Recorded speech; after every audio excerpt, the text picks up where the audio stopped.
संबंधी विशेष गलबात करने लई डॉक्टर गुरपाल सिंह पटियाले तो मेरे नाल ने। आप फिर उन्होंने प्रोग्राम के स्वागत करें।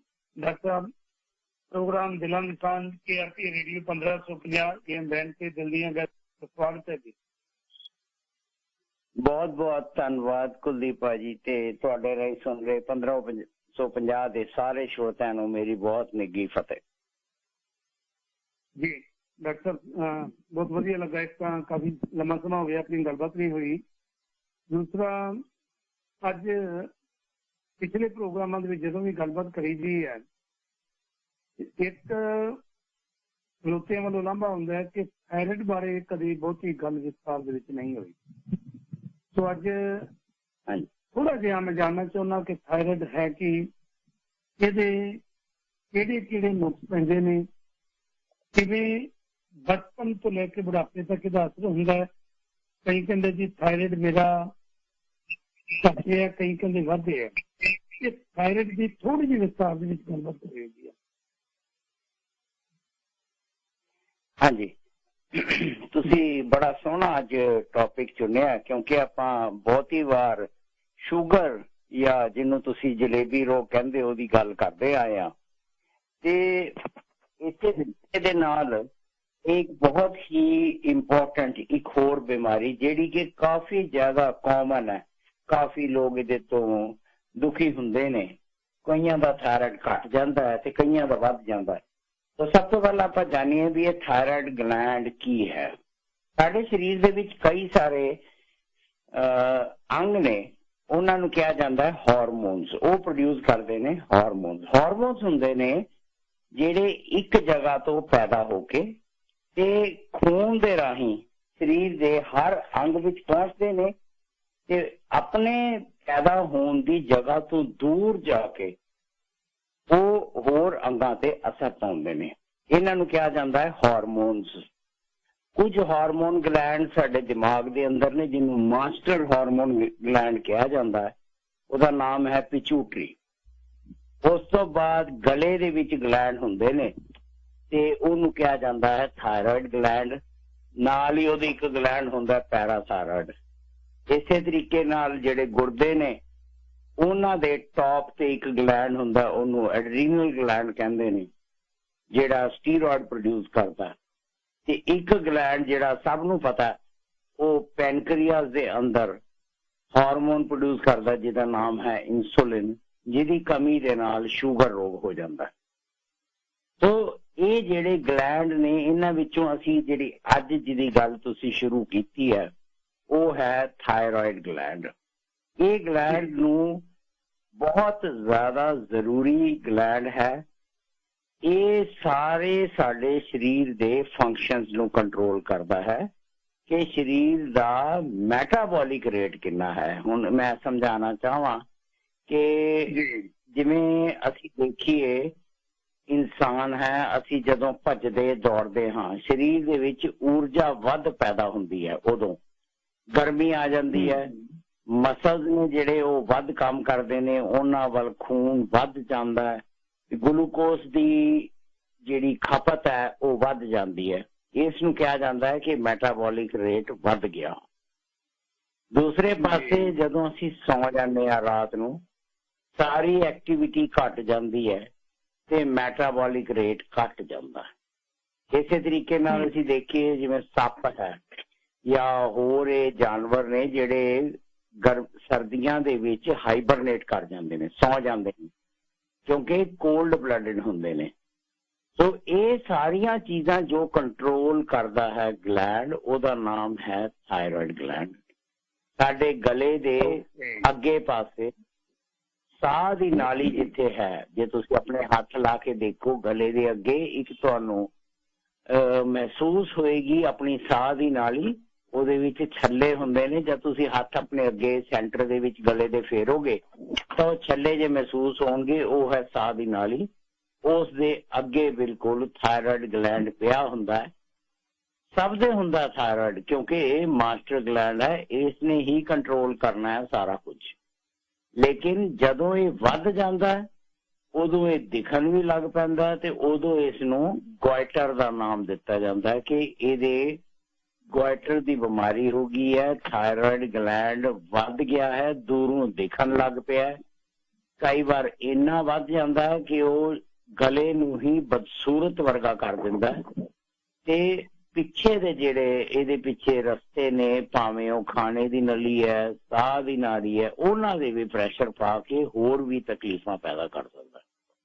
ਤੋ ਇਹ ਜਿਹੜੀ ਬਿਮਾਰੀ ਹੈ ਥਾਇਰਾਇਡ ਦੀ, ਇਹ ਬਹੁਤ ਇੰਪੋਰਟੈਂਟ ਹੈ ਤੇ ਬਹੁਤ ਜ਼ਿਆਦਾ ਇਹਦੇ ਕਈ ਤਰ੍ਹਾਂ ਦੇ ਨੁਕਸ ਪੈਦਾ ਹੋ ਸਕਦੇ ਨੇ। ਜਿਹੜਾ ਥਾਇਰਾਇਡ ਗਲੈਂਡ ਹੈ ਉਹ ਘੱਟ ਵੀ ਕੰਮ ਕਰ ਸਕਦਾ ਹੈ, ਜੋ ਕਿ ਸਭ ਤੋਂ ਕਾਮਨ ਹੈ, ਤੇ ਵੱਧ ਵੀ ਕੰਮ ਕਰ ਸਕਦਾ। ਇਸ ਦੀ ਇੰਪੋਰਟੈਂਸ ਮੈਂ ਸਿਰਫ ਇੰਨੀ ਗੱਲ ਕਰਾਂ ਕਿ ਬੱਚਿਆਂ ਦੇ ਵਿੱਚ ਜਿਹੜੀ ਡਿਵੈਲਪਮੈਂਟ ਨਹੀਂ ਹੁੰਦੀ, ਫਿਜ਼ੀਕਲ ਡਿਵੈਲਪਮੈਂਟ, ਛੋਟੇ ਰਹਿ ਜਾਂਦੇ ਨੇ, ਹਾਈਟ ਨਹੀਂ ਵੱਧਦੀ ਤੇ ਦਿਮਾਗੀ ਪੱਖੋਂ ਕਮਜ਼ੋਰ, ਇਹਦਾ ਇੱਕ ਸਭ ਤੋਂ ਵੱਡਾ ਕਾਰਨ ਹੈ ਥਾਇਰਾਇਡ ਦਾ ਘੱਟ ਕੰਮ ਕਰਨਾ। ਤੇ ਭਾਰਤ ਦੇਸ਼ ਦੇ ਵਿੱਚ ਜਿਹੜਾ ਨਾਰਥ ਇੰਡੀਆ ਹੈ, ਸਭ ਹਿਮਾਲਿਅਨ ਬੈਲਟ ਅਸੀਂ ਕਹਿੰਦੇ ਹਾਂ, ਹਿਮਾਲਿਆ ਦੇ ਹੇਠਾਂ ਜਿਹੜਾ ਵੀ ਇਲਾਕਾ ਹੈ, ਉਹ ਭਾਵੇਂ ਜੰਮੂ ਕਸ਼ਮੀਰ ਹੈ, ਹਿਮਾਚਲ ਹੈ, ਪੰਜਾਬ, ਹਰਿਆਣਾ, ਉੱਤਰ ਪ੍ਰਦੇਸ਼ ਤੋਂ ਲੈ ਕੇ ਅਸਾਮ ਤੱਕ, ਇਹ ਸਾਰਾ ਇਲਾਕਾ ਦੇ ਵਿੱਚ ਆਇਓਡੀਨ ਦੀ ਕਮੀ ਹੈ ਤੇ ਆਇਓਡੀਨ ਦੀ ਕਮੀ ਦੇ ਕਰਕੇ ਥਾਇਰਾਇਡ ਗਲੈਂਡ ਘੱਟ ਕੰਮ ਕਰਦਾ ਤੇ ਥਾਇਰਾਇਡ ਜਿਹੜਾ ਹਾਰਮੋਨ ਹੈ, ਥਾਇਰੋਕਸਿਨ ਹਾਰਮੋਨ, ਉਹ ਨਹੀਂ ਬਣਦਾ। ਇਹ ਆਮ ਤੌਰ ਤੇ ਜੇ ਗਲੇ ਦੇ ਅੱਗੇ ਜਿਹੜੀ ਮੈਂ ਸਵੈਲਿੰਗ ਦੱਸੀ ਗੋਇਟਰ, ਇਹ ਬਹੁਤ ਹੀ ਕਾਮਨ ਮਿਲ ਜਾਂਦਾ ਤੇ ਗਵਰਨਮੈਂਟ ਨੇ ਇਸ ਨੂੰ ਲੜਨ ਲਈ ਬੜੇ ਜ਼ਿਆਦਾ ਕੋਸ਼ਿਸ਼ਾਂ ਕੀਤੀਆਂ ਨੇ ਤਾਂ ਕਿ ਬੱਚਿਆਂ ਦੇ ਵਿੱਚ ਜਿਹੜਾ ਨਿਤਾਣਾਪਨ ਹੈ, ਭਾਵੇਂ ਉਹ ਮਾਨਸਿਕ ਹੈ ਤੇ ਭਾਵੇਂ ਸਰੀਰਕ ਹੈ, ਉਸ ਨੂੰ ਕੰਟਰੋਲ ਕੀਤਾ ਜਾ ਸਕੇ। ਜੀ, ਜਿਹੜੀ ਬਹੁਤ ਵਧੀਆ ਤਰੀਕੇ ਨਾਲ ਤੁਸੀਂ ਸਮਝਾਉਂਦਾ ਯਤਨ ਕੀਤਾ ਹੈ ਕਿ ਇਹ ਗਲੈਂਡ ਕਿਵੇਂ ਕੰਮ ਕਰਦਾ ਹੈ। ਇਹਦੇ ਵਿੱਚ ਡਾਕਟਰ ਬਹੁਤੇ ਲੋਕ,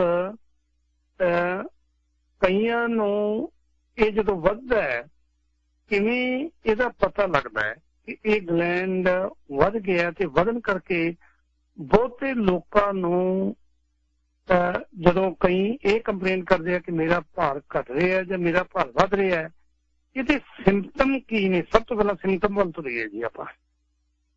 ਬਿਲਕੁਲ ਜੀ, ਸੋ ਸਭ ਤੋਂ ਪਹਿਲਾਂ ਮੈਂ ਤੁਹਾਨੂੰ ਜਿਹੜਾ ਗੱਲ ਸ਼ੁਰੂ ਕਰਾਂਗਾ ਉਹ ਹੈ ਥਾਇਰਾਇਡ ਹਾਰਮੋਨ ਦਾ ਘਟਣਾ।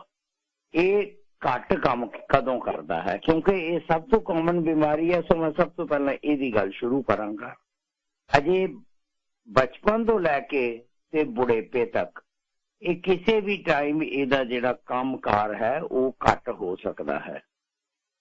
ਸਭ ਤੋਂ ਪਹਿਲਾਂ ਅਸੀਂ ਗੱਲ ਸ਼ੁਰੂ ਕਰੀਏ ਕਿ ਮਾਂ ਨੂੰ ਜੇ ਕੋਈ ਬਿਮਾਰੀ ਹੈ ਥਾਇਰਾਇਡ ਦੀ, ਵੱਧ ਕੰਮ ਕਰਦਾ, ਹੁਣ ਮੈਂ ਗੱਲ ਕਰਨਾ ਵੱਧ ਕੰਮ ਕਰਨ ਦੀ, ਤੇ ਉਹ ਦਵਾਈਆਂ ਲੈ ਰਹੀ ਹੈ ਜਦੋਂ ਉਹਦੇ ਪੇਟ ਦੇ ਵਿੱਚ ਬੱਚਾ ਹੈ, ਗਰਭ ਦੇ ਦੌਰਾਨ, ਜੇ ਵੀ ਥਾਇਰਾਇਡ ਹਾਰਮੋਨ ਨੂੰ ਦਬਾਉਣ ਲਈ ਉਹ ਕੁਝ ਦਵਾਈਆਂ ਪਲੈਸੈਂਟਾ ਚੋਂ ਕ੍ਰਾਸ ਕਰਕੇ ਉਸ ਦੇ ਅੰਦਰ ਪਲ ਰਹੇ ਬੱਚੇ ਤੇ ਅਸਰ ਪਾ ਸਕਦੀਆਂ ਨੇ ਤੇ ਉਹਨਾਂ ਕਰਕੇ ਬੱਚੇ ਦਾ ਜਦੋਂ ਪੈਦਾ ਹੋਏਗਾ ਤਾਂ ਉਸ ਦਾ ਥਾਇਰਾਇਡ ਹਾਰਮੋਨ ਘੱਟ ਕੰਮ ਕਰੇਗਾ। ਐਸੇ ਬੱਚੇ ਦੇ ਵਿੱਚ ਪ੍ਰੋਬਲਮ ਕਾਫੀ ਹੋ ਸਕਦੀਆਂ ਨੇ। ਪੈਦਾ ਹੁੰਦੇ ਸਾਰ ਉਹਦਾ ਰੋਣਾ ਲੇਟ ਹੋ ਸਕਦਾ ਹੈ, ਨਾਲ ਦੀ ਨਾਲ ਉਹਨੂੰ ਦੂਜੇ ਦਿਨ ਜਿਹੜਾ ਫਿਜ਼ੀਓਲੋਜੀਕਲ ਜੌਂਡਿਸ ਹੁੰਦਾ ਹੈ, ਪੀਲਾ ਹੋ ਜਾਂਦਾ ਹੈ ਬੱਚਾ ਦੂਜੇ ਦਿਨ ਤੋਂ ਬਾਅਦ, ਪਹਿਲੇ ਦਿਨ ਨਹੀਂ, ਦੂਜੇ ਦਿਨ ਤੋਂ ਬਾਅਦ, ਜਿਹਦੇ ਲਈ ਤੁਸੀਂ ਕਈ ਵਾਰੀ ਅਸੀਂ ਸੁਣਦੇ ਹਾਂ ਕਿ ਬੱਚੇ ਨੂੰ ਨਰਸਰੀ ਵਿੱਚ ਲਾਈਟਾਂ ਥੱਲੇ ਰੱਖਣਾ ਪਿਆ, ਉਹਨੂੰ ਫਿਜ਼ੀਓਲੋਜੀਕਲ ਜੌਂਡਿਸ ਕਿਹਾ ਜਾਂਦਾ ਹੈ। ਉਹ ਲੰਬੇ ਟਾਈਮ ਤੱਕ ਰਹਿ ਸਕਦਾ ਹੈ। ਬੱਚੇ ਦੇ ਸਰੀਰ ਦੇ ਵਿੱਚ ਗਲੂਕੋਸ ਦੀ ਮਾਤਰਾ ਘਟ ਸਕਦੀ ਹੈ, ਇਸ ਕਰਕੇ ਬੱਚੇ ਨੂੰ ਦੌਰੇ ਪੈ ਸਕਦੇ ਨੇ। ਇਹ ਤਾਂ ਗੱਲ ਹੋ ਗਈ ਨਵ ਜੰਮੇ ਬੱਚੇ ਦੀ। ਉਸ ਤੋਂ ਬਾਅਦ ਥਾਇਰਾਇਡ ਹਾਰਮੋਨ ਦੀ ਕਮੀ ਦੇ ਨਾਲ ਬੱਚੇ 'ਚ ਜਿਹੜੀ ਬਿਮਾਰੀ ਆਉਂਦੀ ਹੈ, ਛੋਟੇ ਬੱਚਿਆਂ 'ਚ ਜਿਹੜੇ ਅਜੇ ਡਿਵੈਲਪਮੈਂਟ ਹੋ ਰਹੀ ਹੈ ਉਹਨਾਂ ਦੀ, ਇਸ ਨੂੰ ਕਿਹਾ ਜਾਂਦਾ ਹੈ बीमारी जिहड़ी पैदा हुंदी है उसनूं क्रेटिनिज्म कहा जाता है। क्रेटिनिज्म दा बच्चा दूरों कोई सियाना डॉक्टर देख के पछाण सकता है, क्योंकि वो ज्यादातर बैठा रहिंदा, सुस्त हुंदा, कब्ज की बीमारी हुंदी है, उन्होंने जीभ ओदी अद्धी को बुल्लां चों बाहर आई हुंदी है, ढिड फुलिया हुंदा है ते पेट दा जिहड़ा हरनिया है वो हरनिया हो जाता है। सो ये नाल दी नाल वो बच्चा जिन्हों असीं कह सकते हैं मानसिक तौर ते नितानापन आ जाता है, वो सियाना नहीं हुंदा, गल नहीं समझदा ते पढ़ाई दे विच वो बहुत ज्यादा पिछड़ जाता है। तो इस नूं क्या नाल दी नाल ओदी जिहड़ी डिवेलपमेंट है, उन्हें केड़ी उम्र ते बैठना है, केड़ी उम्र ते तुरना है, केड़ी उम्र ते भजना है, केड़ी उम्र ते गेम्स खेलनियां ने, दूसरियां दे नाल इंटरैक्ट करना है, तो ये सब कुछ घट जाता है। ਉਹਦੇ घटन करके बच्चा इस तरह लगता है कि एक मोटा बच्चा, जीभ ਉਹਦੀ बाहर है, खून की कमी है, दिमागी पक्षों कमजोर है, ते ਉਹ इडियट जो कि भाषा वरतनी नहीं चाहिए लेकिन एक बेवकूफ किस्म का बच्चा हुंदा है। सब तो वड्डी गल की है कि ट्रीटेबल है, सिर्फ एक दवाई हारमोन जो दे शरीर दे विच चला जाए, मुंह राई गोली खानी है जो कि शायद उन्हें जिंदगी भर खानी पएगी, ते वो बच्चा बिल्कुल 100% नॉर्मल हो जाएगा। ये तो गल होगी क्रेटिनिज्म की जो बच्चियां सुनता है। हुण इस तो बाद मैं गल करा वड्डियां च, एडल्ट्स दे विच। तीसरा जदों डिवेलपमेंट का फेज आंदा है, जदों खासकर बच्चियां दे विच तकरीबन 14-12 तो लैके 15 साल की उम्र तक गले के अगले पासे जिहड़ा ग्लैंड हुंदा है वो वधन लग जाता है, क्योंकि ग्रोथ हुंदी है, आयोडीन की कमी हो जाती है खुराक दे विच, इम्प्रॉपर डाइट करके या आयोडीन ले उपरों नहीं लई ते ग्वाइटर पैदा हो जाता है। इस मतलब थायराइड ग्लैंड वध जाता है। सो ये उल्टा है, जदों थायराइड ग्लैंड घट काम करेगा वो अपना साइज बढ़ा लेगा, क्योंकि वो कोशिश करेगा कि सैल ने जेड़े वो मोटे हो जान, वो ज्यादा हार्मोन बना सकन, क्योंकि उन्हें पता लग जाता है, उन्हें लेबोरेटरी नहीं जाना पैंदी, जो नेचर ने साडे अंदर ही लैब बनाई हुई है, उन्हें पता लग जाता भी थायराइड हार्मोन घट गया ते मैं वध काम करना है, ते वध काम करन करके वो वड्डा हो जाता है ते दूरों ही गले के अगले पासे स्वैलिंग दिखन लग जाती है, जिन्हों ग्वाइटर कहते हैं। सो इनू प्यूबर्टी ग्वाइटर कहा जाता है, जो इस उम्र दे विच आ जाता है। इस तो अगे दी मैं गल करा तां वड्डियां च, हुण ये सब तो कॉमन बीमारी है थायराइड की कमी जी।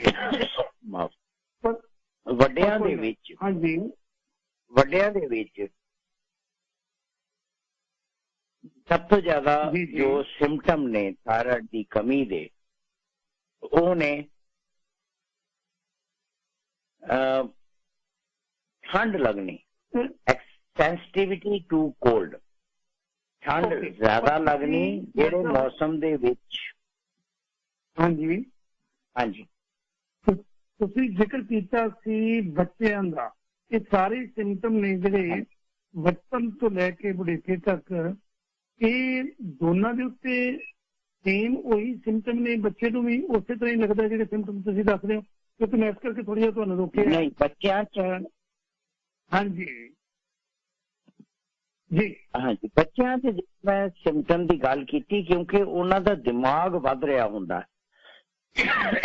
सो इंटलैक्चुअल डिटोरेशन या दिमाग की कमी तां बचपन च ही होनी है। जेड़े वड्डियां नूं थायराइड की बीमारी हुंदी है उहदे सिम्पटम्स थोड़े जे वखरे ने। उन्हां दे विच सब तो वध हुंदी है सेंसिटिविटी टू कोल्ड, ठंड वध लगदी है। जेड़े मौसम दे विच बाकी मरीज ठीक ने, उन्हां नूं कोई तकलीफ नहीं है, उहदे विच ये जेड़े मरीज हुंदे ने हाइपोथायराइडिज्म, जिन्हां दा थायराइड घट काम करदा है, उन्हां नूं कहा जांदा है हाइपो। हाइपो का मतलब घट ਤੇ ਥਾਇਰਾਇਡਿਜ਼ਮ ਦਾ ਮਤਲਬ ਥਾਇਰਾਇਡ ਦੀ ਬਿਮਾਰੀ। ਸੋ ਜਿਹੜੇ ਹਾਈਪੋਥਾਇਰਾਇਡ ਨੇ ਉਹਨਾਂ ਨੂੰ ਠੰਡ ਵੱਧ ਲੱਗਦੀ ਹੈ, ਸਰੀਰ ਸਾਰਾ ਦਿਨ ਥਕਾਵਟ ਰਹਿੰਦੀ ਹੈ, ਥੱਕਿਆ ਟੁੱਟਿਆ ਰਹਿੰਦਾ ਹੈ, ਉਹਨਾਂ ਨੂੰ ਕਬਜ਼ ਦੀ ਬਿਮਾਰੀ ਰਹਿੰਦੀ ਹੈ, ਵਾਲ ਵੱਧ ਝੜਦੇ ਨੇ, ਲੇਡੀਜ਼ ਦੇ ਵਿੱਚ ਮੈਂਸਟਰਲ ਪ੍ਰੋਬਲਮਸ ਹੋ ਜਾਂਦੀਆਂ ਨੇ, ਤੇ ਕੁਝ ਮਰੀਜ਼ਾਂ ਦੇ ਵਿੱਚ ਭਾਰ ਵੀ ਵੱਧ ਜਾਂਦਾ ਹੈ। ਸੋ ਇਹ ਜਿਹੜੇ ਸਾਰੇ ਸਿੰਪਟਮਸ ਨੇ ਇਹਨਾਂ ਨੂੰ ਹਾਈਪੋਥਾਇਰੋਇਡ ਬਿਮਾਰੀ ਕਿਹਾ ਜਾਂਦਾ ਹੈ। ਜੇ ਤੁਸੀਂ ਧਿਆਨ ਕਰੋ ਤਾਂ ਇਹ ਵਾਲੇ ਸਿੰਪਟਮਸ ਇੱਕ ਡਿਪਰੈਸ਼ਨ ਦੇ ਮਰੀਜ਼ ਨੂੰ ਵੀ ਹੁੰਦੇ ਨੇ ਕਿ ਕਬਜ਼ ਹੋਣੀ, ਭੁੱਖ ਨਾ ਲੱਗਣੀ, ਬਿਲਕੁਲ ਇਸ ਤਰ੍ਹਾਂ ਦੇ ਹੀ ਸਿੰਪਟਮਸ ਹੁੰਦੇ ਨੇ। ਬੈਠਾ ਰਹਿੰਦਾ, ਭਾਰ ਵੱਧ ਜਾਂਦਾ ਤੇ ਥਕਾਵਟ, ਥੱਕਿਆ ਟੁੱਟਿਆ ਰਹਿੰਦਾ। ਸੋ ਡਿਪਰੈਸ਼ਨ ਤੇ ਹਾਈਪੋਥਾਇਰਾਇਡ ਇੱਕੋ ਵਰਗੇ ਨੇ, ਲੇਕਿਨ ਇੱਕ ਸਿਆਣਾ ਡਾਕਟਰ ਦੇਖ ਕੇ ਦੱਸ ਸਕਦਾ ਹੈ ਕਿ ਇਸ ਨੂੰ ਇਹ ਬਿਮਾਰੀ ਹੈ, ਖਾਸ ਕਰ ਜੇ ਉਹਦਾ ਗਲੈਂਡ, ਥਾਇਰਾਇਡ ਗਲੈਂਡ ਵਧਿਆ ਹੋਏ, ਦੂਰੋਂ ਹੀ ਦਿਖ ਜਾਂਦਾ ਡਾਕਟਰ ਨੂੰ, ਤੇ ਟੈਸਟ ਕਰਵਾਏ ਜਾਣ ਤੇ ਪਤਾ ਲੱਗ ਜਾਂਦਾ ਕਿ ਥਾਇਰਾਇਡ ਹਾਰਮੋਨ ਦੀ ਕਮੀ ਹੈ ਤੇ ਇਸ ਨੂੰ ਇਹ ਹਾਰਮੋਨ ਦਿੱਤਾ ਜਾਏ ਤਾਂ ਇਹ ਬਿਲਕੁਲ ਨਾਰਮਲ ਹੋ ਜਾਏਗਾ। ਕਈ ਵਾਰ ਇਹ ਬਿਮਾਰੀ ਵੱਧ ਕੇ ਥਾਇਰਾਇਡ ਹਾਰਮੋਨ ਇੰਨਾ ਜ਼ਿਆਦਾ ਘਟ ਜਾਂਦਾ ਹੈ ਕਿ ਇਸ ਦੀ ਐਡਵਾਂਸ ਸਟੇਜ ਹੋ ਜਾਂਦੀ ਹੈ, ਉਹਨੂੰ ਕਿਹਾ ਜਾਂਦਾ ਮਿਕਸਡੀਮਾ। ਮੈਂ ਡਾਕਟਰੀ ਵਿੱਚ ਨਾ ਪਾਵਾਂ ਤਾਂ ਸਿਰਫ ਇੰਨਾ ਦੱਸ ਦਿਆਂ ਕਿ ਇਹ ਕਈ ਵਾਰ ਇੰਨਾ ਵੱਧ ਸਕਦਾ, ਘਟ ਸਕਦਾ ਹੈ ਥਾਇਰਾਇਡ ਹਾਰਮੋਨ ਕਿ ਮਰੀਜ਼ ਐਕਸਟ੍ਰੀਮ ਕੋਲਡ ਦੀ ਕੰਡੀਸ਼ਨ ਵਿੱਚ ਜਾ ਕੇ ਹਾਈਪੋਥਰਮੀਆ, ਉਹਦਾ ਬਲੱਡ ਪ੍ਰੈਸ਼ਰ ਘਟ ਜਾਂਦਾ ਹੈ, ਬੇਹੋਸ਼ ਤੱਕ ਹੋ ਸਕਦਾ, ਜਿਹਨੂੰ ਥਾਇਰਾਇਡ ਕੋਮਾ ਕਿਹਾ ਜਾਂਦਾ, ਕਿ ਮਰੀਜ਼ ਬੇਹੋਸ਼ ਹੋ ਜਾਏਗਾ, ਮਿਕਸਡੀਮਾ ਕੋਮਾ ਚਲਾ ਜਾਏਗਾ। ਤਾਂ ਇਸ ਹਾਲਤ ਤੱਕ ਵੀ ਮਰੀਜ਼ ਜਾ ਸਕਦਾ ਹੈ ਜੇ ਉਹਦੀ ਬਿਮਾਰੀ ਦਾ ਪਤਾ ਨਾ ਲੱਗੇ ਤੇ ਉਹਦਾ ਇਲਾਜ ਨਾ ਕੀਤਾ ਜਾਏ ਟਾਈਮ ਸਿਰ। ਜੀ ਓਕੇ, ਸੋ ਇਹਦਾ ਮਤਲਬ ਇਹ ਹੋਇਆ ਕਿ ਤੁਸੀਂ ਬਹੁਤ ਵਿਸਥਾਰ ਦੇ ਵਿੱਚ ਡਾਕਟਰ ਜ਼ਿਕਰ ਕੀਤਾ ਹੈ ਹਾਈਪੋਥਰਮੀਆ, ਜਿਹੜੀ ਜਦੋਂ ਘੱਟ ਥਾਇਰੋਇਡ ਹੈ, ਬੱਚਿਆਂ ਦਾ ਵੀ ਜ਼ਿਕਰ ਕੀਤਾ ਹੈ, ਬਚਪਨ ਤੋਂ ਲੈ ਕੇ ਵਡੇਰੀ ਉਮਰ ਤੱਕ ਦਾ ਵੀ ਜ਼ਿਕਰ ਕੀਤਾ ਕਿ ਕਿਵੇਂ ਠੰਡ ਲੱਗਦੀ ਹੈ, ਥਕਾਵਟ ਹੁੰਦੀ ਹੈ। ਇਹਦੇ ਵਾਸਤੇ ਜਦੋਂ ਇਹੋ ਜਿਹੇ ਸਿੰਪਟਮ ਪੈਦਾ ਹੋ ਜਾਂਦੇ ਨੇ, ਉਹਦੇ ਵਾਸਤੇ ਸਭ ਤੋਂ ਪਹਿਲਾ ਕੰਮ ਪੇਸ਼ੈਂਟ ਨੂੰ ਕੀ ਕਰਨਾ ਚਾਹੀਦਾ, ਬੋਡੀ ਦੇ ਉੱਤੇ ਉਹਦਾ ਕੀ ਹੋਰ ਅਸਰ ਹੁੰਦਾ ਹੈ, ਇਹ ਥੋੜਾ ਜਿਹਾ ਜ਼ਿਕਰ ਕਰਿਓ ਜੀ, ਫਿਰ ਉਸ ਤੋਂ ਬਾਅਦ ਆਪਾਂ ਬ੍ਰੇਕ ਲਵਾਂਗੇ ਜੀ। ਬਿਲਕੁਲ, ਜਿਵੇਂ ਮੈਂ ਦੱਸਿਆ ਕਿ ਇਹ ਸਾਰੇ ਸਿੰਪਟਮਸ ਨੇ, ਇਹ ਤਾਂ ਮਾਈਲਡ ਨੇ, ਮਰੀਜ਼ ਨੂੰ ਕੋਈ ਬਹੁਤਾ ਫਰਕ ਨਹੀਂ ਪੈਣਾ। ਕੁਛ ਉਹਨੂੰ ਥਕਾਵਟ ਸਾਰਾ ਦਿਨ ਲੱਗੇਗੀ, ਥੱਕਿਆ ਟੁੱਟਿਆ ਬੈਠਾ ਰਹੇਗਾ, ਕੰਮ ਨਹੀਂ ਕਰੇਗਾ, ਨਾਲ ਦੀ ਨਾਲ ਉਹਨੂੰ ਠੰਡ ਜ਼ਿਆਦਾ ਲੱਗੇਗੀ, ਕਬਜ਼ ਹੋਏਗੀ। ਲੇਕਿਨ ਜਦੋਂ ਇਹ ਸਿੰਪਟਮ ਵੱਧ ਜਾਂਦੇ ਨੇ, ਮਿਕਸਡੀਮਾ ਹੋ ਜਾਂਦਾ, ਤਾਂ ਮਰੀਜ਼ ਬੇਹੋਸ਼ ਹੋਣ ਤੋਂ ਪਹਿਲਾਂ ਹੋਰ ਜਿਹੜੇ ਨੁਕਸ ਨੇ, ਕੁਝ ਉਹਦੀਆਂ ਨਸਾਂ ਤੇ ਫਰਕ ਪੈਂਦਾ। ਹੱਥ ਦੇ ਵਿੱਚ ਇੱਕ ਜਗ੍ਹਾ ਹੁੰਦੀ ਹੈ ਜੋ ਕਾਫੀ ਟਾਈਟ ਹੈ, ਜਿੱਥੋਂ ਸਾਡੀਆਂ ਹੱਥ ਦੀਆਂ ਨਸਾਂ ਨਿਕਲਦੀਆਂ ਨੇ, ਉਹਨੂੰ ਕਾਰਪਲ ਟਨਲ ਕਿਹਾ ਜਾਂਦਾ। ਰਿਸਟ ਦੇ ਉੱਪਰ ਇਹ ਜਗ੍ਹਾ ਹੁੰਦੀ ਹੈ, ਉੱਥੇ ਟਿਸ਼ੂ ਜਮਾ ਹੋਣ ਕਰਕੇ ਉਹ ਨਸਾਂ ਦਬ ਸਕਦੀਆਂ ਨੇ। ਹੱਥਾਂ ਦੀ ਕਮਜ਼ੋਰੀ, ਸੁੰਨਪਣਾ, ਖਾਸ ਕਰ ਰਾਤ ਦੇ ਵੇਲੇ, ਜਿਹਨੂੰ ਕਾਰਪਲ ਟਨਲ ਸਿੰਡਰੋਮ ਕਿਹਾ ਜਾਂਦਾ, ਇਹ ਪੈਦਾ ਹੋ ਸਕਦਾ ਹੈ। ਨਾਲ ਦੀ ਨਾਲ ਦਿਲ ਦੇ ਉੱਪਰ ਅਸਰ ਪੈ ਜਾਂਦਾ ਹੈ, ਹਾਰਟ ਜਿਹੜਾ ਦਿਲ ਹੈ ਉਹ ਕੰਮ ਨਹੀਂ ਕਰਦਾ, ਤੋ ਸਲੋ ਹੋ ਜਾਂਦਾ ਹੈ, ਹਾਰਟ ਫੇਲਿਅਰ ਹੋ ਸਕਦਾ ਹੈ। ਨਾਲ ਦੀ ਨਾਲ ਜਿਹੜੇ ਦਿਲ ਦੇ ਆਸ-ਪਾਸ ਦੀ ਪਰਤ ਹੈ ਉਹਦੇ ਅੰਦਰ ਪਾਣੀ ਇਕੱਠਾ ਹੋ ਸਕਦਾ ਹੈ, ਤੋ ਇਹਨੂੰ ਪੈਰੀਕਾਰਡੀਅਲ ਐਫਿਊਜ਼ਨ ਕਿਹਾ ਜਾਂਦਾ। ਤੋ ਇਹ ਵੀ ਹੋ ਸਕਦਾ ਹੈ, ਮਰੀਜ਼ ਬੇਹੋਸ਼ ਵੀ ਹੋ ਸਕਦਾ ਹੈ। ਤੋ ਕਈ ਸਾਰੇ ਜਿਹੜੇ ਐਕਸਟ੍ਰੀਮ ਸਿੰਪਟਮਸ ਨੇ ਉਹ ਮਿਕਸਡੀਮਾ ਦੇ ਹੁੰਦੇ ਨੇ, ਤੇ ਮਰੀਜ਼ ਦੀਆਂ ਲੱਤਾਂ, ਬਾਹਾਂ ਦੇ ਉੱਪਰ ਸੋਜਾ ਆ ਜਾਂਦਾ ਹੈ। ਲੇਕਿਨ ਇਹ ਸੋਜਾ ਦੂਜੀ ਜੇ ਅਸੀਂ ਅੰਗੂਠੇ ਨਾਲ ਦਬਾਈਏ ਤਾਂ ਉੱਥੇ ਡੂੰਘ ਨਹੀਂ ਪੈਂਦਾ। ਜਿਵੇਂ ਜੇ ਕਿਸੇ ਦਾ ਦਿਲ ਘੱਟ ਕੰਮ ਕਰੇ ਤੇ ਲੱਤਾਂ ਸੁੱਜ ਜਾਂਦੀਆਂ ਨੇ, ਲੇਕਿਨ ਜੇ ਅੰਗੂਠੇ ਨਾਲ ਦਬਾਈਏ ਤਾਂ ਉੱਥੇ ਡੂੰਘ ਪੈ ਜਾਏਗਾ। ਤੇ ਜਿਹੜਾ ਮਿਕਸਡੀਮਾ ਦਾ ਪੇਸ਼ੈਂਟ ਹੁੰਦਾ ਉੱਥੇ ਡੂੰਘ ਨਹੀਂ ਪੈਂਦਾ। ਤੋ ਇਹ ਵੀ ਇੱਕ बीमारी जिहड़ी है वध जे बहुत ज़्यादा तां उदों ये सिम्पटम प्रोड्यूस हो जाते हैं।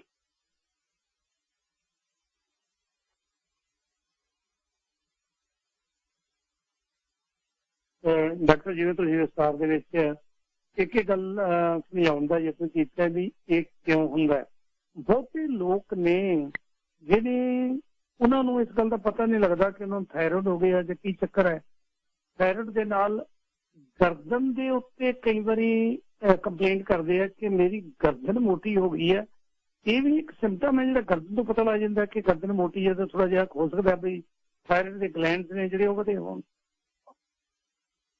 बिल्कुल जी, जिवें मैं दस्सिया ये थायराइड ग्लैंड जिहड़ा है ये गर्दन दे अगले पासे हुंदा है।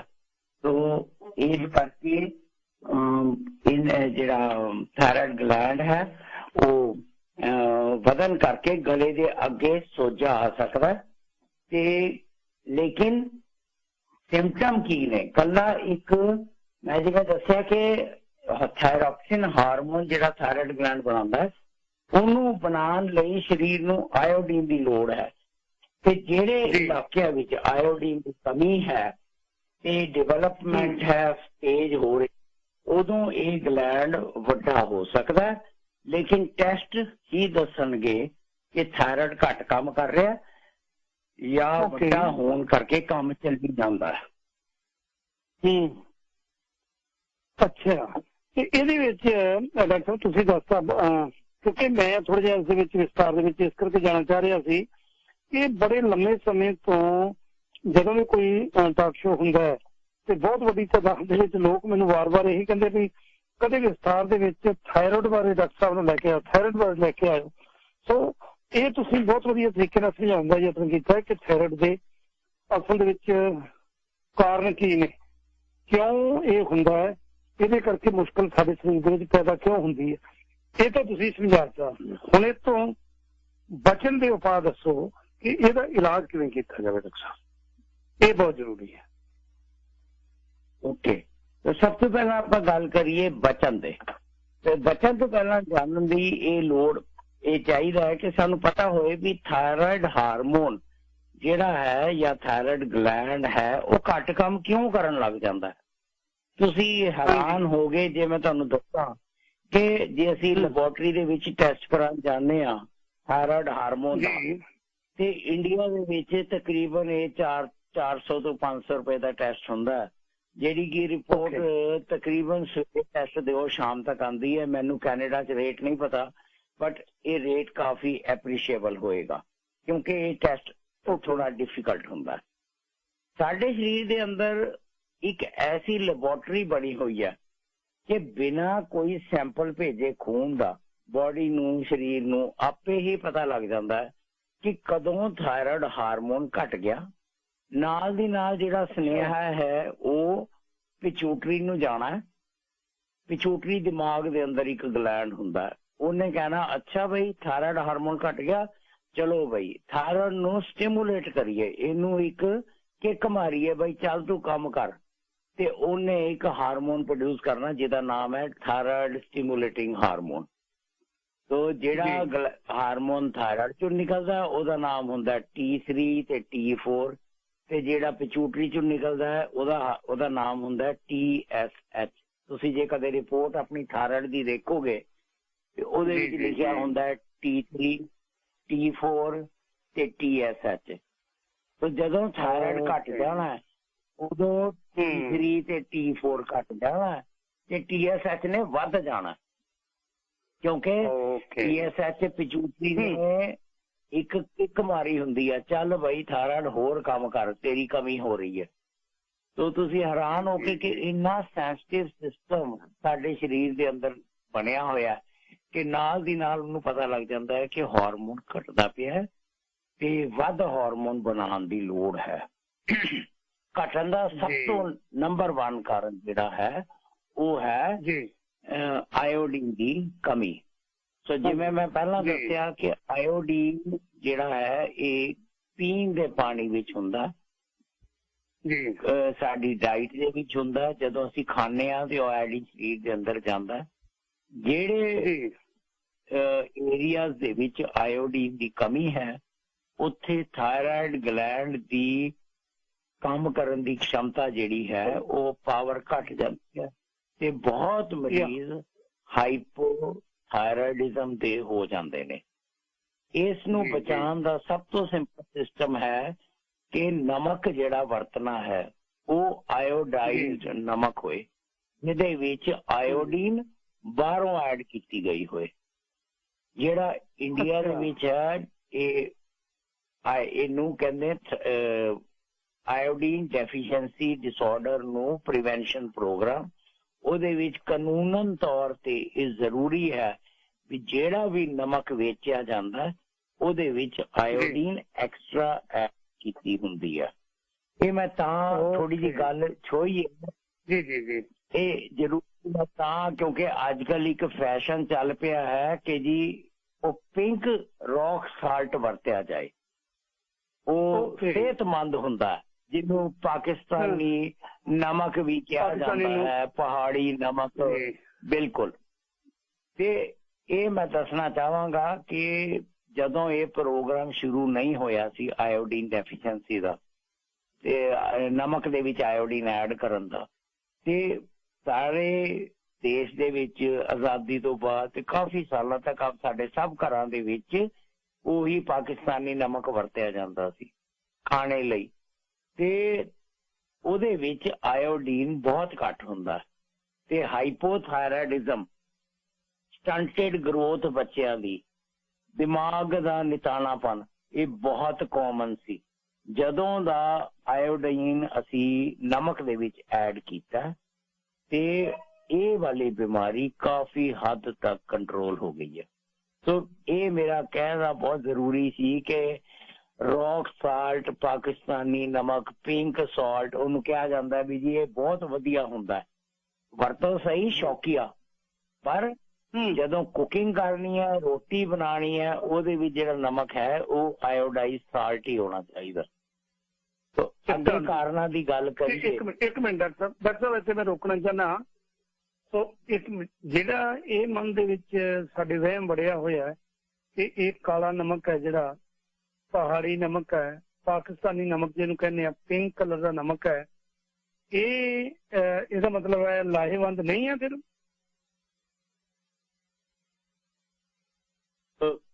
ਇਹਦੇ ਵਿੱਚ ਹੋਰ ਬਹੁਤ ਕੁਛ ਹੈ। ਇਹਦੇ ਵਿੱਚ ਮੈਗਨੀਸ਼ੀਅਮ ਹੁੰਦਾ ਹੈ, ਇਹਦੇ ਵਿੱਚ ਆਇਰਨ ਵੀ ਹੁੰਦਾ ਹੈ। ਕਿੰਨੀ ਕੁਆਂਟੀਟੀ ਦੇ ਵਿੱਚ ਹੈ ਕਦੇ ਰਿਸਰਚ ਨਹੀਂ ਕੀਤੀ ਗਈ ਵੀ ਉਹਦਾ ਕੋਈ ਫਾਇਦਾ ਵੀ ਹੈ ਕਿ ਨਹੀਂ, ਪਰ ਇੱਕ ਚੀਜ਼ ਪੱਕੀ ਹੈ ਕਿ ਆਇਓਡੀਨ ਇਸ 'ਚ ਬਹੁਤ ਘੱਟ ਹੈ ਤੇ ਆਇਓਡੀਨ ਜੇ ਘੱਟ ਹੋਏਗੀ ਤੇ ਥਾਇਰਾਇਡ ਦੀ ਬਿਮਾਰੀ ਤਾਂ ਹੋਣੀ ਹੈ। ਇਸ ਕਰਕੇ ਸ਼ੌਕੀਆ ਜ਼ਰੂਰ ਵਰਤ ਲਓ, ਸਵਾਦ ਲਈ ਵਰਤ ਲਓ, ਪਰ ਕੁਕਿੰਗ ਦੇ ਵਿੱਚ ਆਇਓਡਾਈਜ਼ਡ ਸਾਲਟ ਹੀ ਵਰਤਣਾ ਚਾਹੀਦਾ। ਓਕੇ, ਬਹੁਤ ਖੂਬ ਡਾਕਟਰ, ਬਹੁਤ ਵਿਸਤਾਰ ਦੇ ਵਿੱਚ ਤੁਸੀਂ ਜ਼ਿਕਰ ਕੀਤਾ ਹੈ।